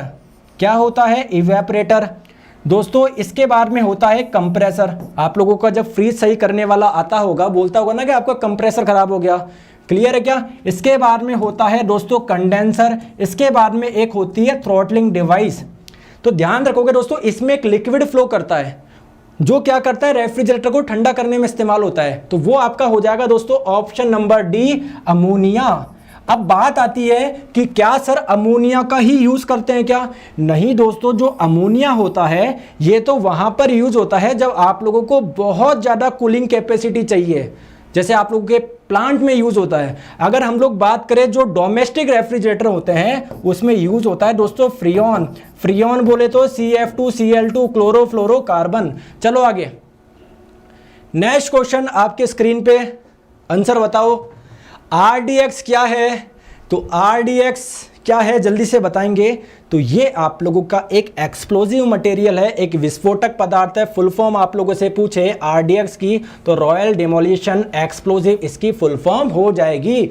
अगर आप लोगों से इसका केमिकल नेम पूछे तो साइक्लोट्राई मेथाइलिन टाइनाइट्रोमाइन इसका केमिकल नेम हो जाएगा। चलो आगे, नेक्स्ट क्वेश्चन आपके स्क्रीन पे,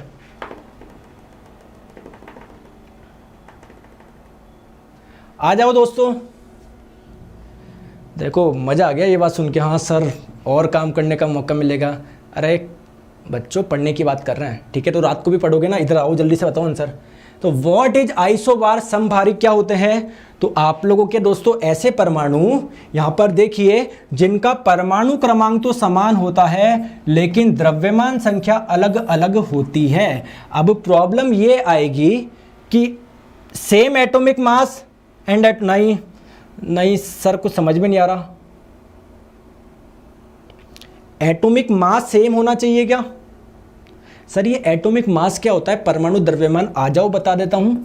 परमाणु द्रव्यमान क्या होता है? एटॉमिक मास, ये जो ऊपर जो नंबर लिखा हुआ है ना, इसी के आगे, इसके आगे AMU लगा दोगे आप तो ये इसका परमाणु द्रव्यमान बन जाएगा। तो कहीं ना कहीं आइसोबार समभारिक को आप लोग क्या बोल सकते हो? जिनके परमाणु भार एक जैसे हो। तो सेम एटॉमिक मास, यूनिफॉर्म मास नंबर, एक जैसा द्रव्यमान संख्या एक जैसा, ठीक है ठीक है। एंड हाँ ये हो गया ना ऑप्शन नंबर ए।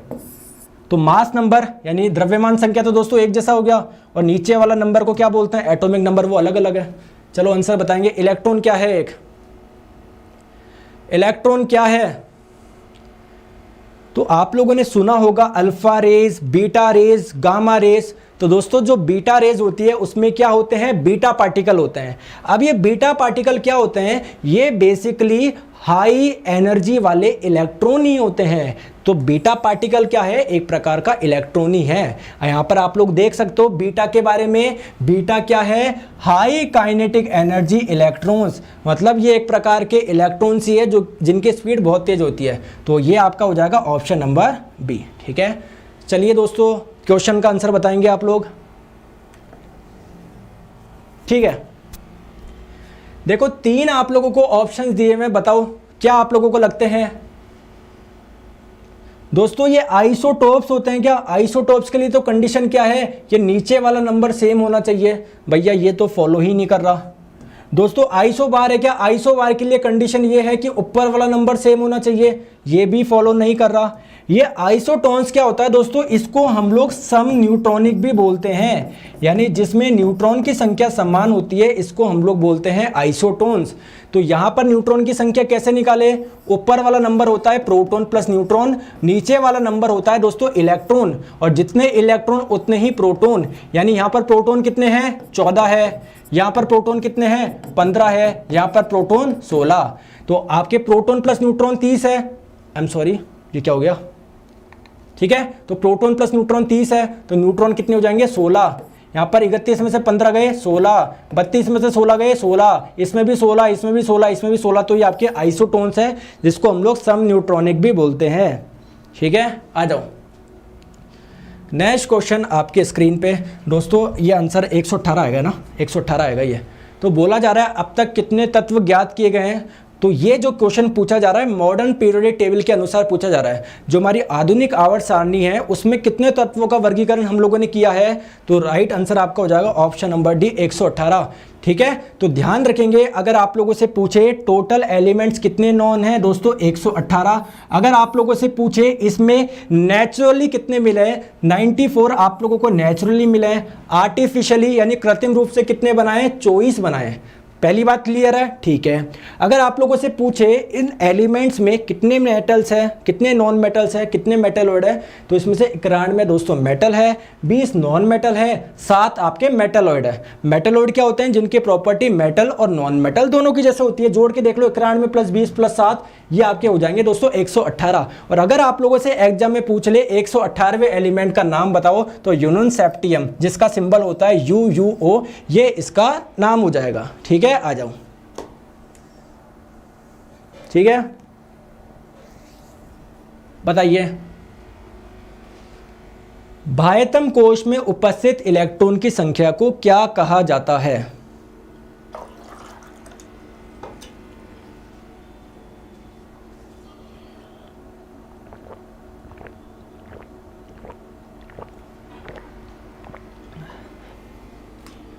देखिए, तो आउटर मोस्ट शेल में ये हो गया आपका नाभिक, पहली कक्षा, दूसरी कक्षा। दोस्तों जो भी बाह्यतम कक्षा में जो इलेक्ट्रॉन्स होते हैं इसको हम लोग बोलते हैं वैलेंस इलेक्ट्रॉन, ऑप्शन नंबर ए। अब मुझे कोई बताएंगे कि क्लोरीन में कितने वैलेंस इलेक्ट्रॉन हैं। क्लोरीन में कितने वैलेंस इलेक्ट्रॉन है, कितने संयोजक इलेक्ट्रॉन है, ये कितने संयोजी इलेक्ट्रॉन है, कौन बताएगा? देखते हैं किसका सही आंसर होगा। तो क्लोरीन का परमाणु क्रमांक है 17। परमाणु क्रमांक 17 का मतलब है प्रोटॉन की संख्या 17। जितने प्रोटॉन उतने ही इलेक्ट्रॉन्स। तो इलेक्ट्रॉन्स कितने हैं दोस्तों? 17। पहली कक्षा में कितने इलेक्ट्रॉन आ जाएंगे? 2 आ जाएंगे। दूसरी कक्षा में 8, बचे कितने? 7, वो अगली कक्षा में चल जाएंगे। तो बाह्यतम कक्षा में कितने इलेक्ट्रॉन है? 7। इन्हीं को वैलेंस इलेक्ट्रॉन बोलते हैं। तो क्लोरीन में वैलेंस इलेक्ट्रॉन कितने हो जाएंगे? 7 हो जाएंगे। चलो आगे, क्वेश्चन आपके स्क्रीन पे है। तो बोला जा रहा है the volume of an atom is the lowest. इनमें से किसके परमाणु का आयतन कम है? अब जैसे मान लीजिए ये एटम है, परमाणु है, इसकी रेडियस r है, वॉल्यूम क्या होता है? 4/3 पाई r क्यूब। तो जिसकी रेडियस कम होगी उसका वॉल्यूम भी कम होगा। तो आपको बताना है किसका आयतन सबसे कम होता है। कहीं ना कहीं ये पूछना चाह रहा है कि किसकी रेडियस सबसे कम है। तो आइए एक चीज़ हम लोग देखते हैं। इधर देखो दोस्तों, ये पीरियोडिक टेबल है। अगर आप लोग ऊपर से नीचे आओगे तो जो एटॉमिक रेडियस होगी परमाणु त्रिज्या क्या होती है दोस्तों? बढ़ती है। आपको कौन सी चाहिए? हमको तो कम वाली चाहिए। यानी हम लोग चाहते हैं ऊपर की ऊपर जो मिल जाए वो आप लोगों के लिए बेस्ट है। तो मेरे दोस्तों देखो हीलियम कहां पर है? आप लोगों के पहले पीरियड में देखो हाइड्रोजन ये रहा, हीलियम ये रहा। अब इसके नीचे आओगे तो परमाणु का आकार बढ़ेगा। हमको कम चाहिए तो इधर ही रुक जाओ ना। राइट आंसर आपका ऑप्शन नंबर सी हो जाएगा हीलियम। मजा तो तब आता जब ऑप्शन में आप लोगों को हाइड्रोजन भी दिया होता और आप आंखें मूंद के आंसर लगाते ऐसे और एग्जामिनर लगाता ऐसे, क्योंकि हाइड्रोजन का परमाणु क्रमांक तो 1 होता है, आपको लगता है हाइड्रोजन ही होगा। लेकिन मेरे दोस्तों इधर आओ, जब आप लोग यहां से यहां पर चलोगे तो एटॉमिक रेडियस बढ़ती है, तो हीलियम से ज्यादा होगी हाइड्रोजन की। तो हाइड्रोजन और हीलियम में कम किसकी होगी? हीलियम की होगी। समझ गए? चलो दोस्तों नेक्स्ट क्वेश्चन पे चलते हैं। आंसर आप लोग बताएंगे, बताओ। क्वेश्चन आपकी स्क्रीन पे बताएं। आप लोगों से पूछा जा रहा है मॉडर्न पीरियोडिक टेबल में जो जिगजैग लाइन होती है वो किसको किससे सेपरेट करती है। मेरे दोस्तों ये आ गई आप लोगों की पीरियोडिक टेबल। ये जो स्काई ब्लू कलर के एलिमेंट्स देख पा रहे हो ये आपके मेटल है, येलो वाले देख पा रहे हो नॉन मेटल है। यहां पर ये जिगजैग लाइन में ये सीढ़ियों में जो आ रहे हैं वो मेटलॉइड है, उपधातु। तो ये जिगजैग लाइन किसको सेपरेट कर रही है? इसके एक तरफ नॉन मेटल है, एक तरफ मेटल है, एक तरफ नॉन मेटल है। तो किसको सेपरेट कर रही है? मेटल को नॉन मेटल से सेपरेट कर रही है, तो मेटल्स को नॉन मेटल से कर रही है। ऑप्शन नंबर सी, ठीक है। तो अधातुओं से धातुओं को अलग कर रही है। बताओ, जो डोलोमाइट है वो किसका अयस्क है? अब बात आती है कि अयस्क में अयस्क होता क्या है।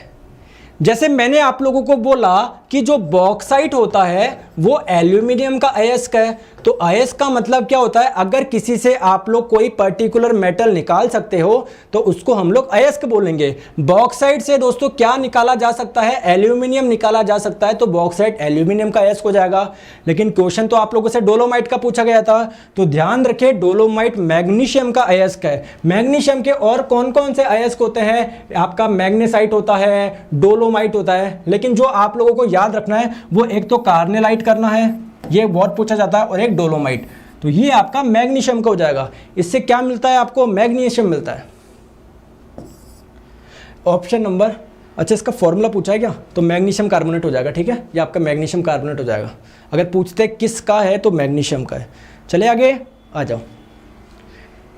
नेक्स्ट क्वेश्चन आप लोगों की स्क्रीन पे, निम्नलिखित में से कौन सी धातु है जो ऑक्सीजन के साथ तेजी से अभिक्रिया करती है? 4 आप लोगों को ऑप्शन दिए हुए हैं। ऑक्सीजन के साथ में तेजी से अभिक्रिया कौन करेगी? तो आप लोगों का देखिए सिंपल सी बात है, अगर आप लोग मैग्नीशियम को खुले में रख दोगे तो दोस्तों ये ऑक्सीजन के साथ में तुरंत अभिक्रिया करके क्या बना लेती है? मैग्नीशियम ऑक्साइड बना लेती है। तो सबसे ज्यादा जो रिएक्टिविटी होती है वो किसकी होती है? मैग्नीशियम की होती है। क्या बना लेती है दोस्तों? मैग्नीशियम ऑक्साइड का निर्माण कर लेती है। नेक्स्ट क्वेश्चन आपके स्क्रीन पे, आंसर बताएं।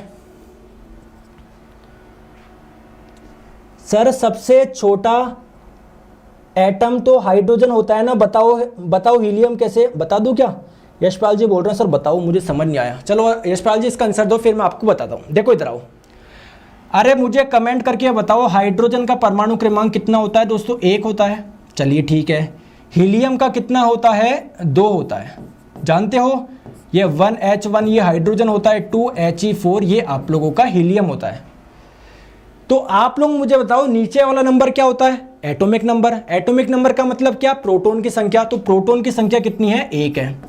दोस्तों जितने प्रोटॉन होते हैं उतने इलेक्ट्रॉन होते हैं। अगर प्रोटॉन 1 है तो इलेक्ट्रॉन भी कितना हो जाएगा? 1 हो जाएगा। कोई प्रॉब्लम है क्या? नहीं है। ये ऊपर वाला नंबर क्या होता है? आपका द्रव्यमान संख्या होती है। चलो इसको छोड़ो। यहाँ पर प्रोटॉन कितने हैं? 2 है। जितने प्रोटॉन उतने इलेक्ट्रॉन, ठीक है। तो दोस्तों ये न्यूक्लियस हो गया, नाभिक हो गया। ये इसकी पहली कक्षा। तो नाभिक में क्या होता है? प्रोटॉन होता है। और इलेक्ट्रॉन कहाँ होता है? बाहरी कक्षाओं में। जबकि इसके न्यूक्लियस में कितने प्रोटॉन है? 2 प्रोटॉन है। और बाहरी कक्षाओं में इलेक्ट्रॉन कितने हैं? 2 इलेक्ट्रॉन है।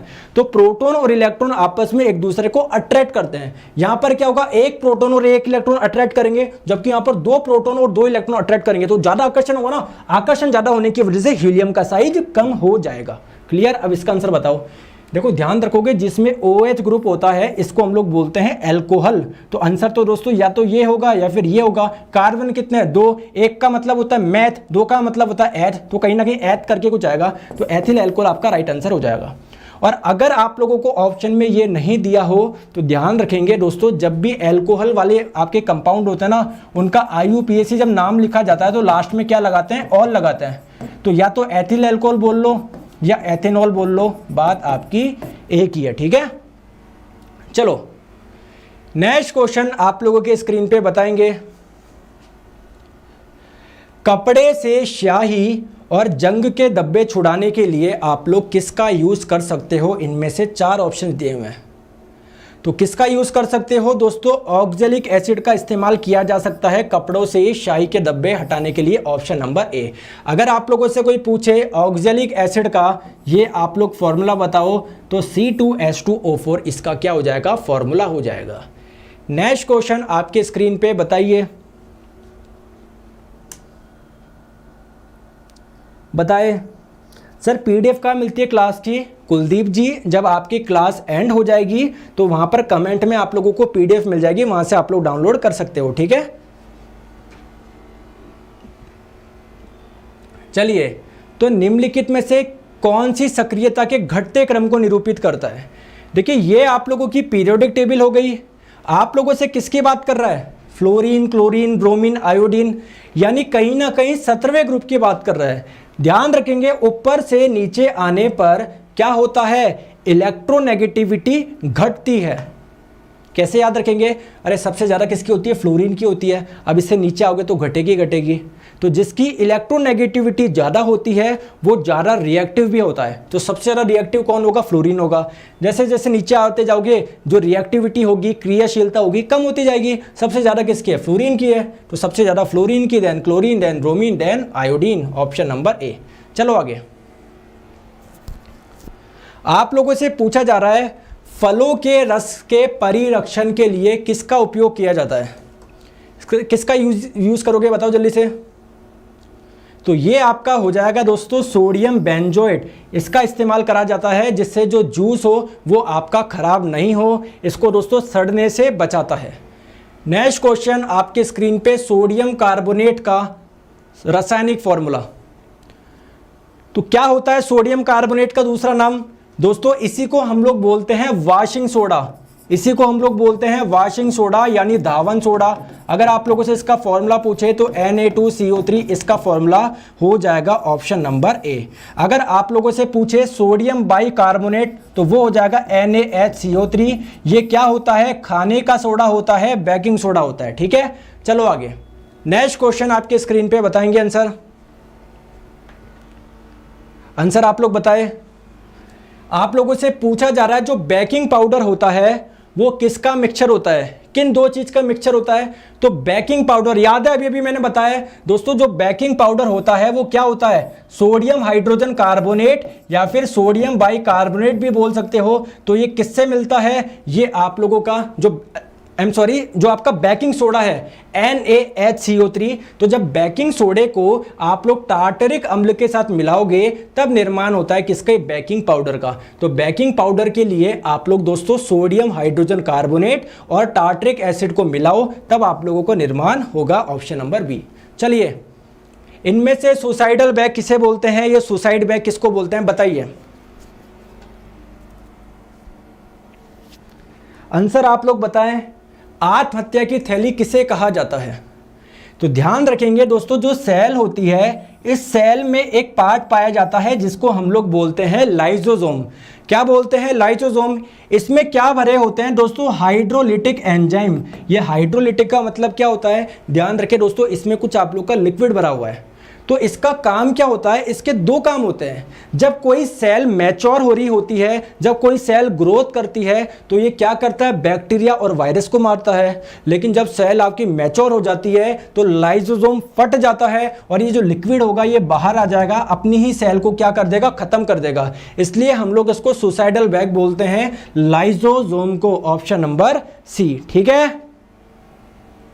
चलो नेक्स्ट क्वेश्चन आप लोगों के स्क्रीन पे बताएंगे।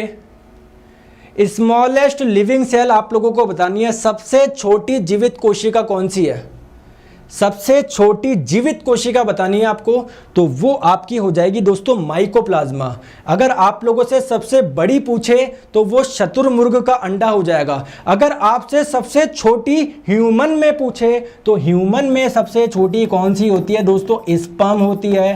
ह्यूमन में सबसे बड़ी स्पर्म तो क्या होती है, सबसे छोटी। सबसे बड़ी की बात करें तो दोस्तों एग सेल जो फीमेल में होती है ना, ये सबसे बड़ी। और सबसे लंबी पूछे तो ये आपका न्यूरॉन हो जाएगा। न्यूरॉन सबसे लंबी कोशिका होती है, कहाँ की, हमारे शरीर की।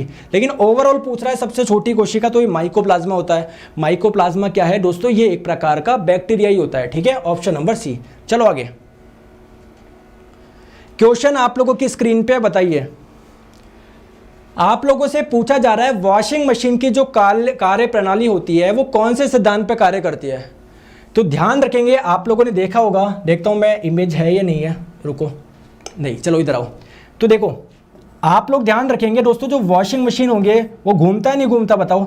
तो कोई भी मान लीजिए आप लोगों ने धागा लिया, इस पे कोई m द्रव्यमान का पत्थर बांध दिया, तो जब आप लोग इसको घुमाओगे तो इस पे बाहर की और एक फोर्स लगता है जिसको हम लोग बोलते हैं सेंट्रीफ्यूगल फोर्स।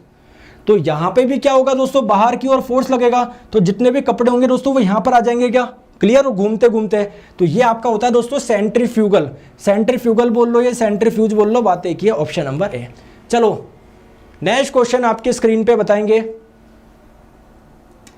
एक जना बोल रहा है पंडित सूर्य कुमार गोरखपुर जी, भाई बाल काट लो। आपने काट लिए क्या उखाड़ लिया, ठीक है, तो बाल भी काट लेंगे, पहले पढ़ लेते हैं। ठीक है, ये सूर्य कुमार जी एक ही कमेंट करते जा रहे हैं, सर बाल काट लो। आप सिलेक्शन ले लो, मैंने आपको बोला कि आप सिलेक्शन ले लो, 4 साल से बैठे हो नहीं ना, क्योंकि आप अपनी लाइफ के लिए खुद समझदार हो। इधर आ जाओ। तो शून्य में स्वतंत्र रूप से, देखिए शून्य में बोलो, इसको बोलो वैक्यूम, निर्वात। क्या बोलो दोस्तों, निर्वात बोलो। तो निर्वात में शून्य रूप से गिरने वाली वस्तु का, जैसे कोई भी वैक्यूम है, आपने इसको ऐसे घेर दिया, समझ पा रहे हो बात को। तो कोई भी m द्रव्यमान की वस्तु होगी तो दोस्तों इस पे नीचे की ओर एक त्वरण वर्क करता है जिसको हम लोग बोलते हैं गुरुत्वीय त्वरण, जिसका मान होता है 9.8 मीटर पर सेकंड स्क्वायर। इसकी वैल्यू चेंज होती है क्या, इसकी वैल्यू चेंज नहीं होती। इसकी वजह से क्या होता है, इस ऑब्जेक्ट की स्पीड धीरे धीरे बढ़ती रहती है। तो क्या चेंज नहीं होता, गुरुत्वीय त्वरण। एक्सेलरेशन दोस्तों सेम रहेगा, ऑप्शन नंबर सी। ठीक है, चलो आगे। Next question, the unit of moment of inertia. किसी वस्तु का जो मोमेंट ऑफ इनर्शिया होता है, जड़त्व आघूर्ण, उसको किस में मापोगे, बताओ। तो अगर कोई भी, जैसे मान लीजिए ये आप लोगों का हाथ है, आपने इसमें एक धागा लिया, इससे एक m द्रव्यमान की वस्तु बांध दी, तो ध्यान रखिए अगर आप लोग इसको घुमा रहे हो तो इसका जो मोमेंट ऑफ इनर्शिया होगा उसका फॉर्मूला क्या होता है, m × r²। r क्या होता है दोस्तों, ये दूरी। तो m द्रव्यमान को किस में मापोगे, किलोग्राम में।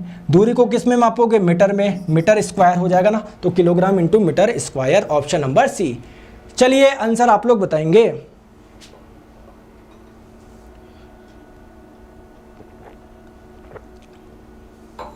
आंसर बताइए।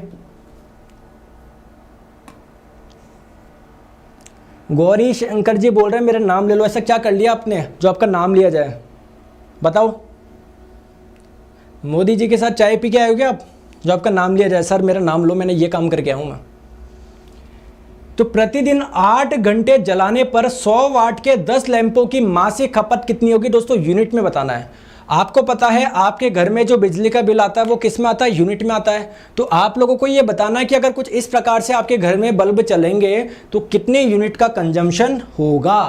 तो आ जाइए दोस्तों, 100 वाट का बल्ब, देखो पहले तो समझते हैं यूनिट क्या होता है। देखो इधर आओ, अगर 1 किलोवाट का कोई उपकरण 1 घंटे तक चलता है तो कितनी एनर्जी का कंजम्पशन होता है, 1 यूनिट का कंजम्पशन होता है।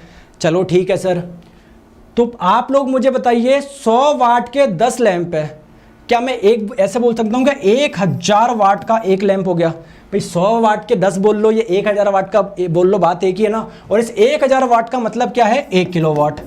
कितने घंटा चल रहा है, 8 घंटे, प्रतिदिन 8 घंटे चल रहा है, 8 आवर। तो 8 × 1 8 आ जाएगा।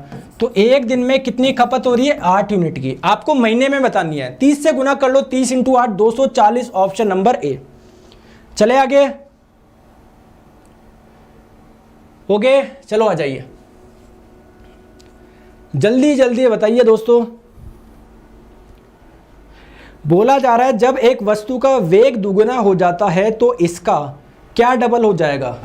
तो ध्यान रखेंगे, कोई भी m द्रव्यमान की वस्तु है, अगर ये v वेग से चल रही है मान लेते हैं, तो ऑप्शन में क्या क्या दिया हुआ है?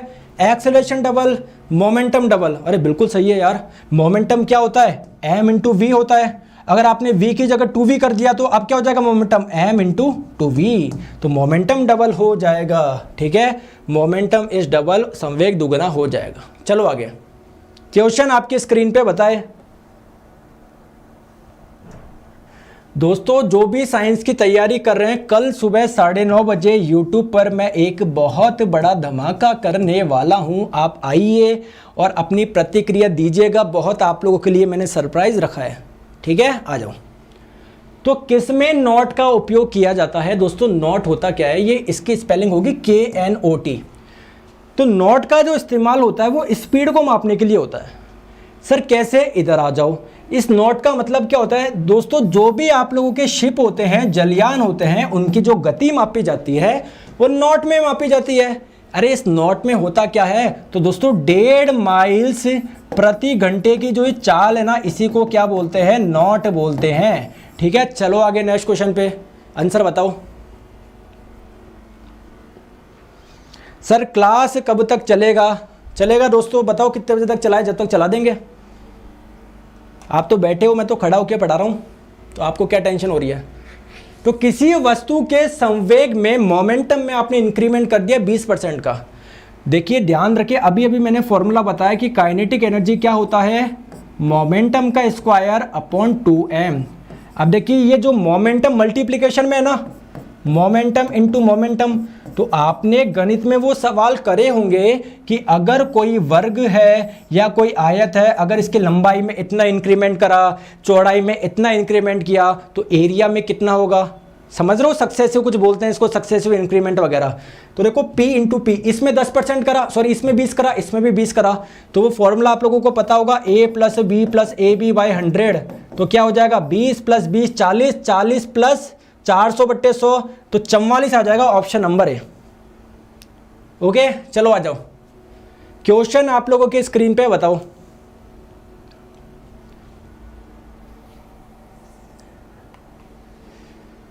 एक किलोग्राम मात्रा को, मतलब 1 किलोग्राम द्रव्यमान है, इसको 9.8 मीटर ऊंचाई पे उठाओगे, तो जैसे मान लीजिए ये कोई एक आप लोगों का ऑब्जेक्ट है 1 किलोग्राम का, आपको उसको 9.8 मीटर की ऊंचाई पर लेके जानी है, तो इसमें कितना वर्क करना पड़ेगा?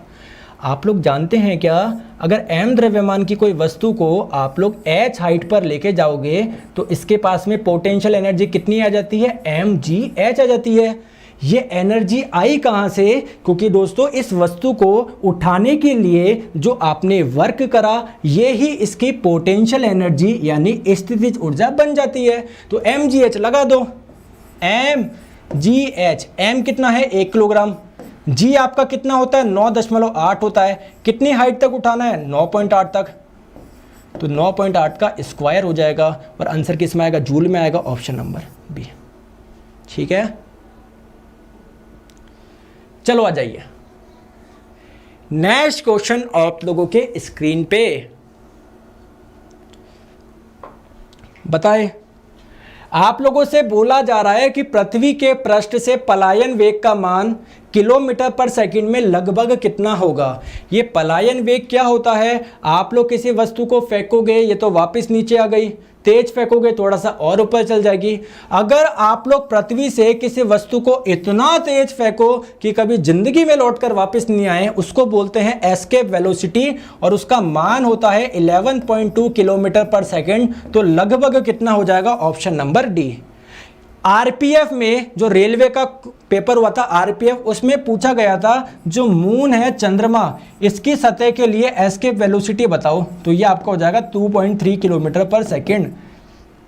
यानी चंद्रमा की सतह से किसी ऑब्जेक्ट को इस स्पीड से फेंकोगे तो वो चंद्रमा पर लौट के वापस नहीं आएगा। ठीक है, चलो आ जाइए, नेक्स्ट क्वेश्चन आपके स्क्रीन पे, आंसर आप लोग बताएं। ये तो थोड़ा हैवी क्वेश्चन आ गया, क्या करें, क्या हो गया इस क्वेश्चन में, ये तो प्रॉब्लम आ गई। आप लोगों से पावर का मात्रक पूछा है, पावर का मात्रक तो वाट होता है, लेकिन यार इसको इसमें कैसे कन्वर्ट करें, तो आ जाओ देखते हैं, डरते क्यों हो।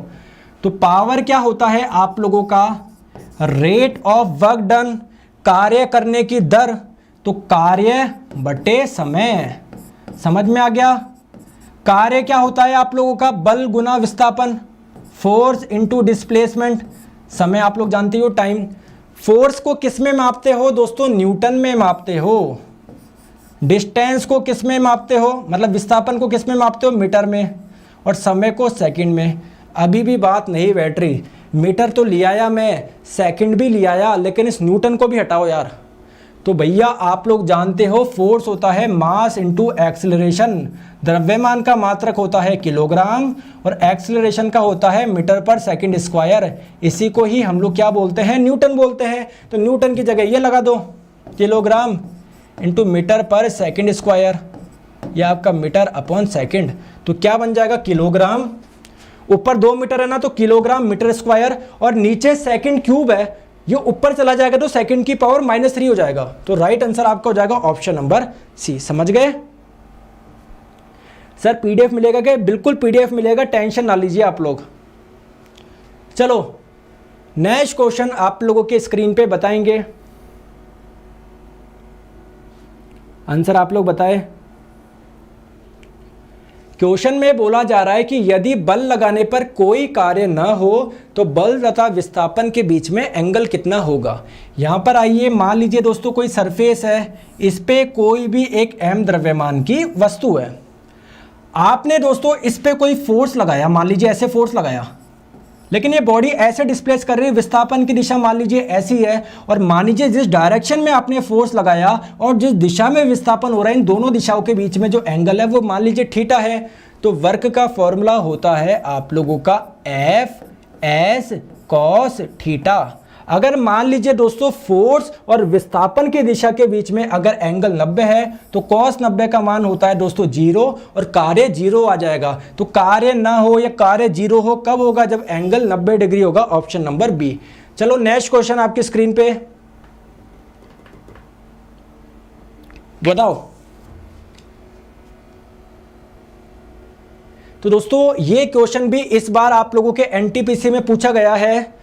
आप लोग जानते हो ना जो तेल बत्ती होती है, मतलब इसका वो नहीं है, चलो कोई बात नहीं। आप लोगों ने पहले देखा होगा जब हमारे घर में लाइट जल जाती थी तो हम लोग इस प्रकार का केरोसिन ऑयल वाला हम लोग बत्ती जलाते थे। तो देखो नीचे क्या होता है, एक कंटेनर होता है, बोतल होती है जिसमें क्या भरा होता है, केरोसिन भरा होता है। यहाँ पर एक बत्ती होती है, तो इस बत्ती में केरोसिन की मदद से जो तेल होता है ऊपर की ओर उठता है।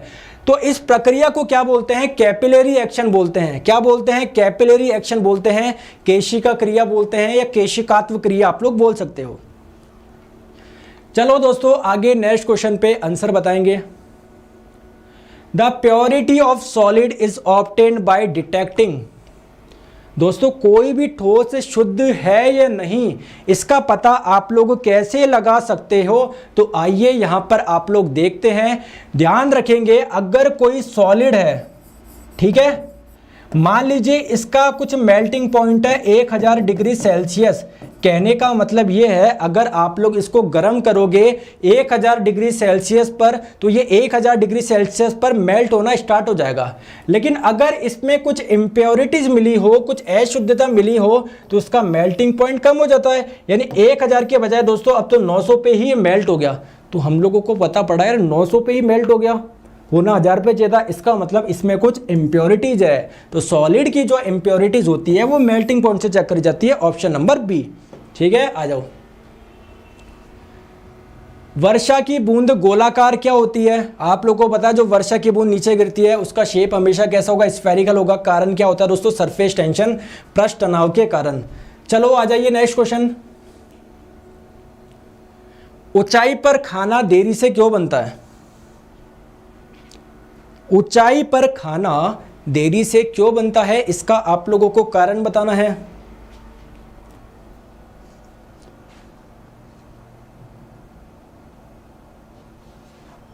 बताएं आप लोग आंसर।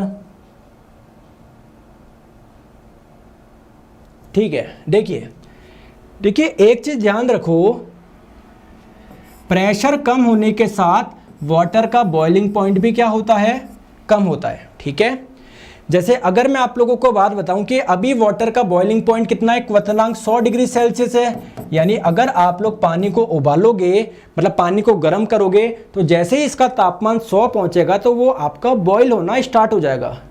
लेकिन दोस्तों जब आप लोग ऊंचाई पर जाते हो तो वहां पर प्रेशर कम होता है, प्रेशर कम होने की वजह से बॉइलिंग पॉइंट कम होता है। यानी जो पानी 100 पे उबल रहा था, अब दोस्तों मान लो 90 पे उबल जाएगा।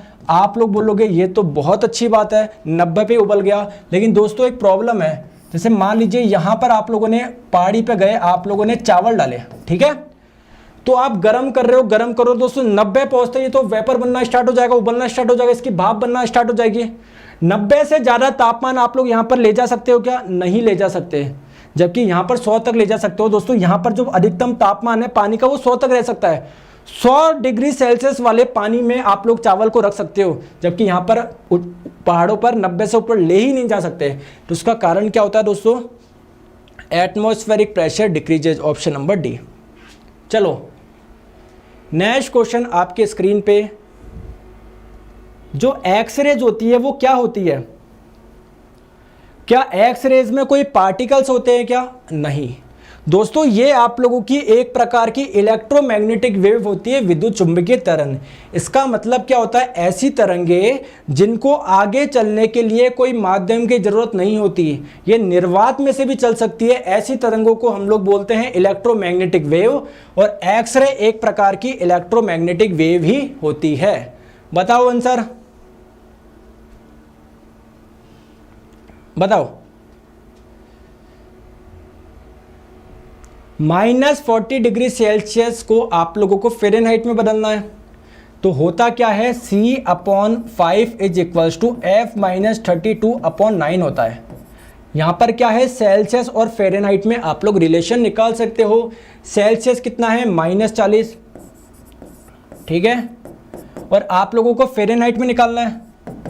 तो ध्यान रखेंगे, -40/5 कितना हो जाएगा? -8, -8 इंटू 9 कितना हो जाएगा? -72। तो -72 बराबर हो जाएगा F-32, और F आपका हो जाएगा 32 -72, यानी भैया ये तो -40 ही आ गया। तो -40 एक ऐसा नंबर है जो कि सेल्सियस में लो या फ़ारेनहाइट में लो, क्या आएगा? सेम ही आएगा, ऑप्शन नंबर बी। बताओ दोस्तों, क्वेश्चन आपके स्क्रीन पे, यहाँ पर सभी के आंसर सही आते जा रहे हैं, बहुत बढ़िया दोस्तों। क्वेश्चन में आप लोगों से पूछा जा रहा है कि जो वनस्पति तेल होता है ना, जब आप लोग इसका हाइड्रोजनीकरण करोगे तो कैटेलिस्ट के रूप में, उत्प्रेरक के रूप में किसका इस्तेमाल करोगे? अब यहाँ पर क्वेश्चन ये आता है कि जो वनस्पति तेल होता है इसका हाइड्रोजनीकरण मैं क्यों करूँ? तो आइए पहले हम लोग समझते हैं दोस्तों, जो वेजिटेबल ऑयल होता है, वनस्पति तेल होता है, इसके हाइड्रोजनेशन से मतलब क्या है? इसका हाइड्रोजनीकरण से मतलब क्या है? हाइड्रोजन का जोड़ना। और अगर आप लोग इसका हाइड्रोजनीकरण कर दोगे तो ऑयल किस में कन्वर्ट हो जाएगा दोस्तों? घी में कन्वर्ट हो जाएगा। तो पहले तो हम लोगों को यह पता पड़ा कि हम लोग इसका हाइड्रोजनेशन क्यों कर रहे हैं। अब दोस्तों यहां पर एक कैटलिस्ट का इस्तेमाल हो रहा है। कैटलिस्ट क्या होता है? जो अभिक्रिया की दर की स्पीड को तेज कर देता है। तो कौन सा कैटलिस्ट है? निकल है। राइट आंसर आपका ऑप्शन नंबर डी हो जाएगा। ठीक है, चले आगे। चलिए नेक्स्ट क्वेश्चन आप लोगों के स्क्रीन पे, आंसर आप लोग बताएंगे। कार्बन डाइऑक्साइड के 44 ग्राम में मौजूद कार्बन डाइऑक्साइड के अणुओं की संख्या आप लोगों को बतानी है। भैया ये तो बड़ा हैवी क्वेश्चन हो गया, कोई बात नहीं, अभी हम लोग करते हैं। तो इधर आओ, देखो कार्बन क्या होता है? 6C12, ऑक्सीजन क्या होता है? 8O16, यही होता है। इधर आओ दोस्तों, अगर आप लोग इस 12 के आगे अगर आप लोग AMU लगा दोगे तो वो कार्बन का परमाणु द्रव्यमान बन जाएगा, ठीक है। और अगर इस 12 के आगे आप लोग ग्राम लगा दोगे तो वो कार्बन का मोलर मास बन जाएगा। मोलर मास का मतलब क्या है? अगर मैं कार्बन के 1 मोल लूं तो उसका द्रव्यमान इतना होता है। सर ये मोल क्या होता है? तो मोल एक जस्ट संख्या है, कितनी है 6.023 इंटू 10 की पावर 23, यानी कार्बन के अगर मैं इतने सारे एटम लूँ तो उनका द्रव्यमान कितना होगा 12 ग्राम होगा। अब देखिए CO2, तो कार्बन आ जाएगा 12 प्लस ऑक्सीजन का कितना होता है 16, 16 दूनी 32, तो 32 प्लस 12 44। तो ध्यान रखेंगे कार्बन CO2 कार्बन डाइऑक्साइड का मोलर मास होता है 44 ग्राम, यानी 44 ग्राम में कितने मोल होते हैं, 1 मोल होता है। और 1 मोल का मतलब क्या होता है 6.023 इंटू 10 की पावर 23, इतने सारे मॉलिक्यूल होना, ऑप्शन नंबर ए। ठीक है, आ जाओ। किस गैस से सड़े हुए अंडे की गंध आती है? 4 ऑप्शन है, जल्दी से बताएंगे। तो आप लोगों की सड़े हुए अंडे की जो गंध आती है वो किससे आती है? हाइड्रोजन सल्फाइड से आती है, ऑप्शन नंबर डी। अब आपकी इजाज़त हो तो मैं थोड़ा सा पानी पी लेता हूँ और आप लोगों के कमेंट्स भी पढ़ लेता हूँ। जल्दी से बताइए दोस्तों, आपके मन में कोई कमेंट हो, कोई इच्छा हो तो बताइए, है ना। 40 सेकंड का समय दे रहा हूँ, जल्दी से आप लोग बताएंगे मेरे को।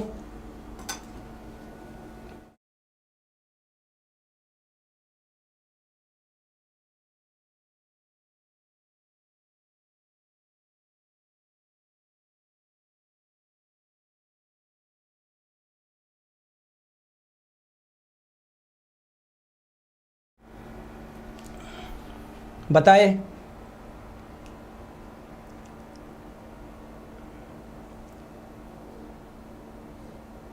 चले आगे।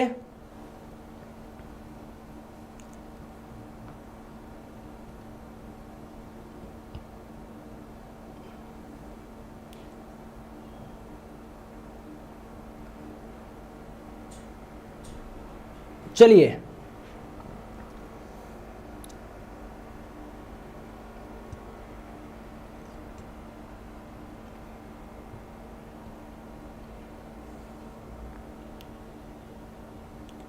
चलिए बहुत तेज कमेंट आ रहे हैं। चलो दोस्तों, कल सुबह 9:30 बजे आप लोगों को लाइव आना है, साइंस का बहुत बड़ा धमाका करने वाला हूँ, ठीक है। तो अभी आप लोग इस क्लास को अभी तो कंटिन्यू करते हैं। बताओ तो कैथोड रे क्या होती है, आप लोगों को बताना कैथोड रे में क्या होती है। Charge part stream of electrons, positively charge particle क्या होते हैं।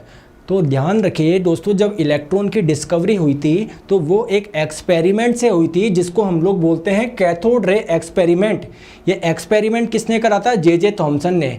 दोस्तों पता पड़ा कि जो कैथोड रेज है कुछ भी नहीं है, ये आप लोगों के इसमें कुछ पार्टिकल्स पाए जाते हैं और उन पार्टिकल्स को क्या नाम दिया गया? इलेक्ट्रॉन्स दिया गया। तो कैथोड रे क्या है? बेसिकली ये इलेक्ट्रॉन की स्ट्रीम्स है, इलेक्ट्रॉन्स की धारा है, ऑप्शन नंबर ए। बताए गोबर गैस में मुख्य रूप से क्या पाई जाती है? ये क्वेश्चन आप लोगों का ALP CBT 1 2018 में पूछा गया था। तो देखिए गोबर गैस बोला जा सकता है या बायोगैस बोला जा सकता है। तो आइए हम लोग इसका कंपोजिशन देखते हैं। सबसे ज़्यादा जो पाई जाती है वो मीथेन पाई जाती है। तो इसका कंपोजिशन जब आप लोग देखोगे, देखो मीथेन आपका 50 से 75%, सबसे ज़्यादा मीथेन, देन कार्बन डाइऑक्साइड। तो मीथेन आप लोगों का राइट आंसर हो जाएगा ऑप्शन नंबर डी, ठीक है। चलो आ जाइए नेक्स्ट क्वेश्चन आप लोगों के स्क्रीन पे। एल्कोहल कंसिस्ट ऑफ, एल्कोहल में क्या होता है ये आपको बताना है। तो पहली बात तो मैंने अभी आप लोगों को बताया एल्कोहल क्या होता है। अगर किसी हाइड्रोकार्बन में OH ग्रुप शामिल होता है तो इसको हम लोग बोलते हैं एल्कोहल। यानी आप लोगों को ध्यान रखना है, ऑक्सीजन तो जरूरी है ही है, हाइड्रोजन तो है। तो जिसमें ऑक्सीजन और हाइड्रोजन नहीं है पहले तो उसको हटाओ। इसमें देखो हाइड्रोजन नहीं है, इसको काट दो।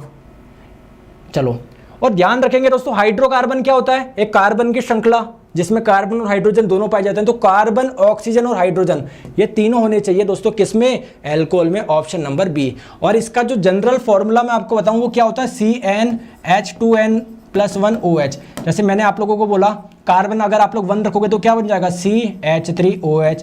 कार्बन 2 रखोगे तो क्या हो जाएगा? C2H5OH। समझ गए बात को? चलो आगे दोस्तों, ये क्वेश्चन तो रिपीट हो गया ना। नेक्स्ट क्वेश्चन आप लोगों के स्क्रीन पे, इस क्वेश्चन को एक बार छोड़ो, अब यहां पर आओ। बताओ निम्नलिखित में से किसे आप लोग मार्श गैस बोलोगे? दोस्तों मार्श गैस, मार्श का मतलब दलदली एरिया।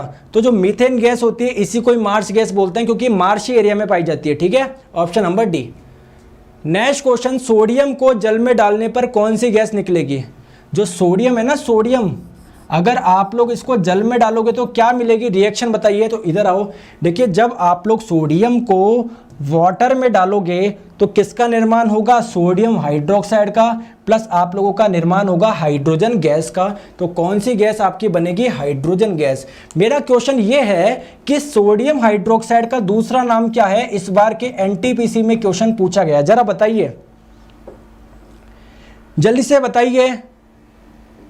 सोडियम हाइड्रोक्साइड का दूसरा नाम क्या है। तो सोडियम हाइड्रोक्साइड का दूसरा नाम है दोस्तों कास्टिक सोडा। क्या होता है, कास्टिक सोडा, ध्यान आप लोग रखेंगे। चलो आ जाओ। पत्थरों एवं खनिजों में सर्वाधिक मात्रा में पाया जाने वाला तत्व कौन सा है, कौन सा एलिमेंट है जो सबसे ज़्यादा पाया जाता है। तो ये पाया जाता है आप लोगों का सिलिकॉन। कितना पाया जाता है दोस्तों, 28.2%। कहाँ पे पाया जाता है दोस्तों, जो सैंड होती है, आपके पत्थर होते हैं, इनमें काफ़ी पाया जाता है। ठीक है, चलो आगे। नेक्स्ट क्वेश्चन आप लोग के स्क्रीन पे, खून में कौन सा अवयव नहीं होता, ब्लड में क्या नहीं होता। तो अगर ब्लड की बात करें, इधर आओ, चलो दोस्तों, आप लोग का जो ब्लड होता है इसमें होता है 55% प्लाज्मा और 45% होता है ब्लड कॉर्पसूकल्स। इस 45% में क्या क्या होता है, आरबीसी, डब्ल्यूबीसी और प्लेटलेट्स। तो क्या आपके ब्लड में आरबीसी होता है, बिल्कुल होता है। डब्ल्यूबीसी होता है, बिल्कुल होता है। प्लाज्मा होता है क्या दोस्तों, 55% प्लाज्मा ही तो होता है, ये भी होता है। ये प्लेसेंटा क्या होता है, ये तो दोस्तों किस में पाया जाता है, स्त्रियों में पाया जाता है। इसी की मदद से जो भ्रूण होता है ना, माता के पेट में, गर्भ में जो भ्रूण होता है, इसको जो न्यूट्रिशन मिलता है, भ्रूण को जो पोषण मिलता है, वो कहां से मिलता है दोस्तों, प्लेसेंटा से मिलता है। ये इस बार का एनटीपीसी का क्वेश्चन है। चलो आगे। नेक्स्ट क्वेश्चन, एनीमिया एक कंडीशन है दोस्तों, ये क्या है बताओ। तो अगर हम लोग बात करें, आप लोग जानते हैं आपके ब्लड में एक क्या पाया जाता है, आरबीसी पाया जाता है। इस आरबीसी में एक प्रोटीन पाया जाता है जिसको हम लोग बोलते हैं हीमोग्लोबिन। तो अगर हीमोग्लोबिन की कमी हो जाती है तो इसी बीमारी को हम लोग बोलते हैं एनीमिया, ऑप्शन नंबर ए। चलो आगे नेक्स्ट क्वेश्चन पे, जल्दी से बताओ। क्वेश्चन आप लोगों के स्क्रीन पे है, आरबीसी का साइज कैसा होता है, the size of red blood cell. लाल रक्त कणिकाओं का आकार कैसा होता है। तो देखिए इसका आकार कैसा होता है, डायग्राम नहीं है, कोई बात नहीं है, इधर आओ।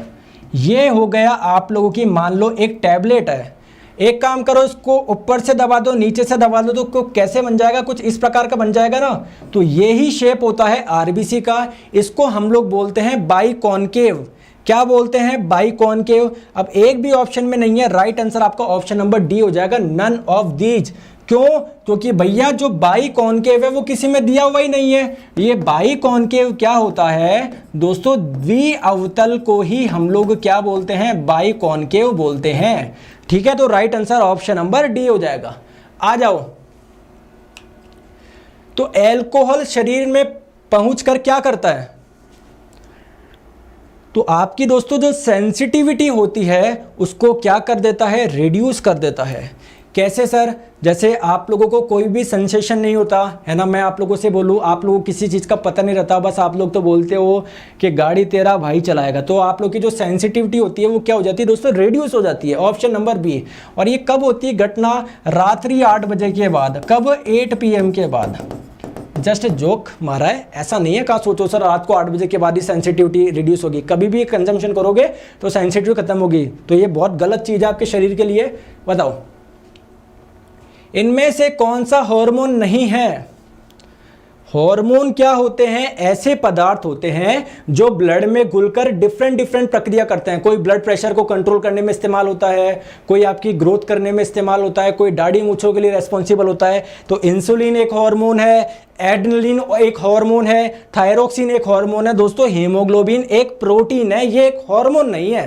ठीक है, आ जाओ। नेक्स्ट क्वेश्चन आपके स्क्रीन पे, अगर आप लोगों से पूछा जाए ये हार्मोन कहां से निकलता है, तो पैनक्रियास से निकलता है, अग्नाशय से निकलता है। ये एड्रिनलिन हार्मोन कहां से निकलता है, ये एड्रिनल नामक ग्रंथि से निकलता है। सर इस एड्रिनल को हिंदी में भी बता दो, इसको हम लोग बोलते हैं अधिवृक्क। अरे अधिवृक्क क्यों बोलते हैं, वृक्क का मतलब होता है किडनी, और दोस्तों ये किडनी के ऊपर पाई जाती है, इसलिए हम लोग अधिवृक्क बोलते हैं। ये थायरोक्सिन कहां से निकलता है, थायराइड ग्लैंड से निकलता है। चलो आगे।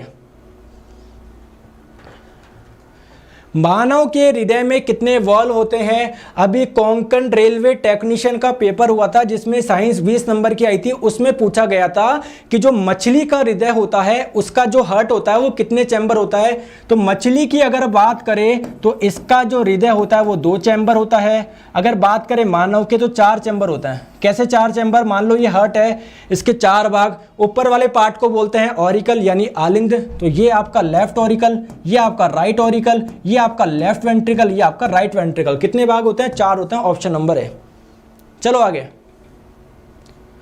अच्छा वॉल पूछ रहा है क्या, आई एम सॉरी, अच्छा वॉल पूछा है दोस्तों, मैं माफी चाहता हूं, चैम्बर नहीं पूछा, वॉल पूछा है। तो दोस्तों आपके जो वॉल्व होते हैं ये भी 4 होते हैं। वॉल्व क्या होते हैं, जैसे लेफ्ट ऑरिकल से जब लेफ्ट वेंट्रिकल में ब्लड आएगा तो ये जो रास्ता है ना, इसको हम लोग बोलते हैं एक वॉल्व। एक वॉल्व ये हो जाएगा, एक वॉल्व यहाँ पर हो जाएगा, टोटल 4 वॉल्व होते हैं ना, 4 वॉल्व होते हैं। वॉल्व का पूछा था, वॉल्व 4 हो जाएंगे ना। आ जाओ।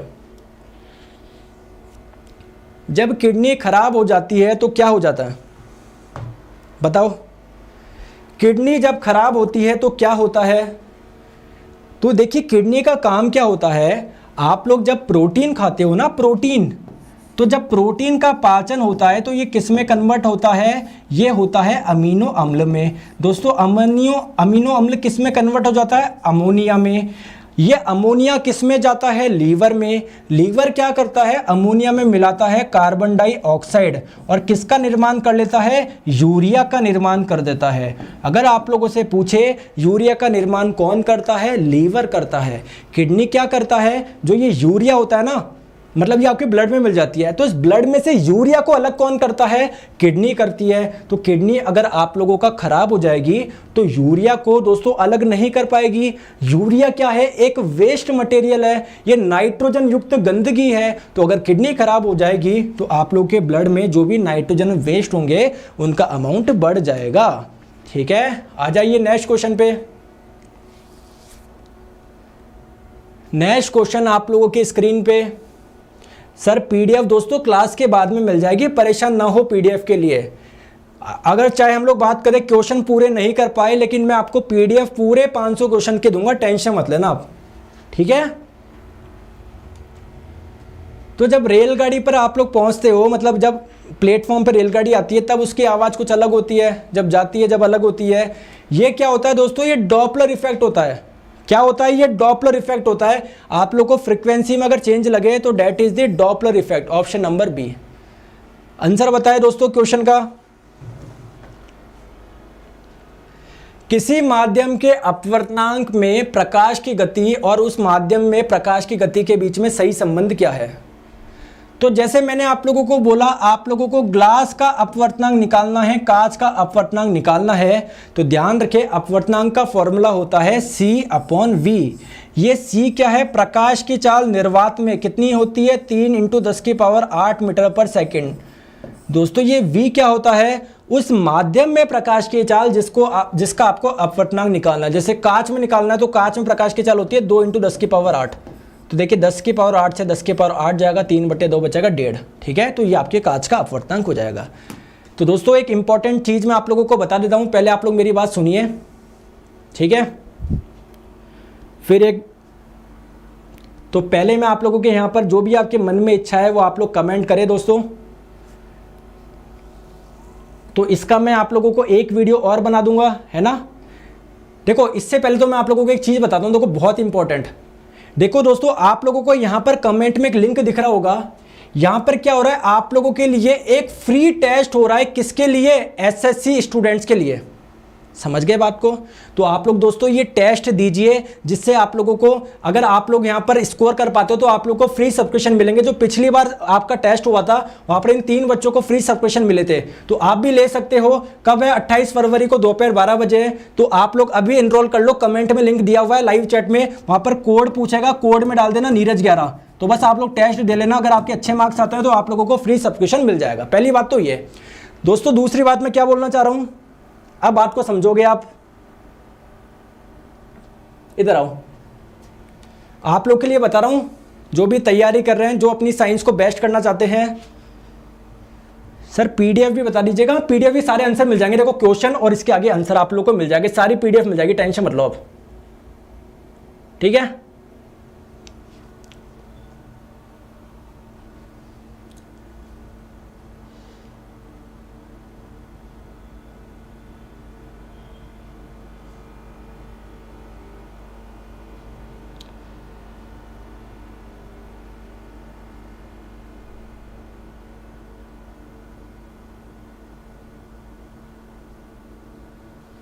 बताइए सर ये क्लास कंटिन्यू रहेगी क्या? दोस्तों अगर देखो, मेरी जो रोज क्लास होती है वो सुबह 9:30 बजे होती है।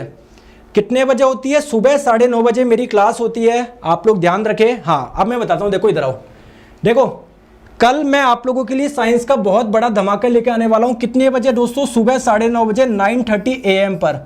तो कल आप लोग लाइव आना ना भूलिएगा। आपको बताया ग्रुप डी में 25 नंबर के साइंस आएगी, या किसी भी एग्जाम की तैयारी कर रहे हो दोस्तों, ये वाली क्लास आप लोग कल करिए, बिल्कुल फ्री आपके लिए धमाका लेकर आने वाला हूं। ज्यादा समय नहीं बचा है ना। और आप लोग के लिए रोज अनअकैडमी पर मैं एक फ्री क्लास लेता हूं दोस्तों, दोपहर 1 बजे। आप लोग जुड़ के देखो क्या शानदार मजा आता है। मोस्ट एक्सपेक्टेड MCQs हम लोग करते हैं। आप लोगों की जब पूरी क्लास खत्म होती है तो मैं आप लोगों को आपकी रैंक भी बताता हूं कि देखो सबसे ज्यादा आंसर इस स्टूडेंट ने दिए, इसकी 3000 रैंक है, इसकी 5000 रैंक है। तो आप लोग ये डेली मिस ना करें, है ना। बहुत शानदार क्लास है। अनअकैडमी लर्निंग ऐप डाउनलोड करें, वहां पर गोल सेलेक्ट कर ले, SSC एग्जाम इसके स्पेशल क्लासेस के सेक्शन में आपको मिल जाएगा। वहां पर मेरा नाम सर्च कर लेना, नीरज जंगेड़। मुझे आप लोग क्या कर लेना, फॉलो कर लेना, यहाँ पर स्पेशल क्लासेस में मिल जाएगी, ठीक है। अब बताओ, है ना।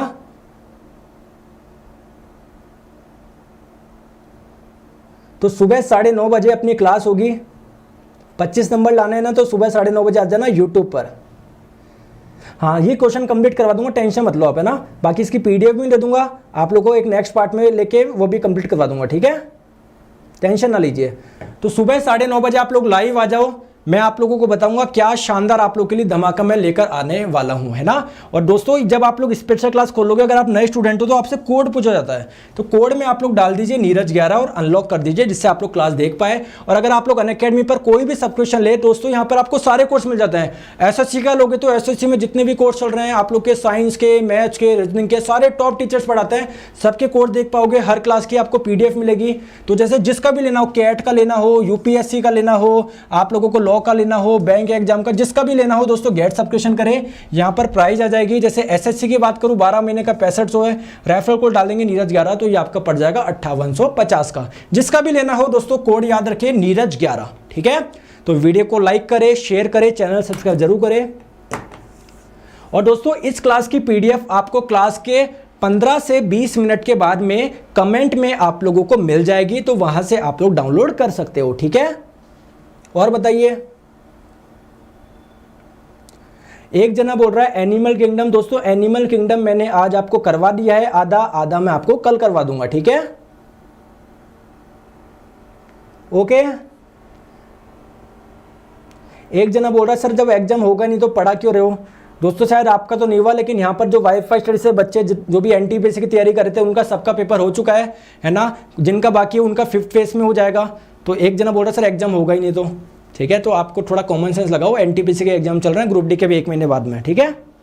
तो थैंक यू सो मच दोस्तों, टेक केयर, बाय बाय, अपना ध्यान रखिए। मिलते हैं सुबह 9:30 बजे दोस्तों यूट्यूब पर, ओके। चलिए, और आपको इस क्लास की PDF थोड़ी देर बाद में कमेंट सेक्शन में मिल जाएगी, और अपने वैल्यूएबल कमेंट दोस्तों जरूर करें, है ना। क्लास आप लोग कैसे लगी? Thank you so much.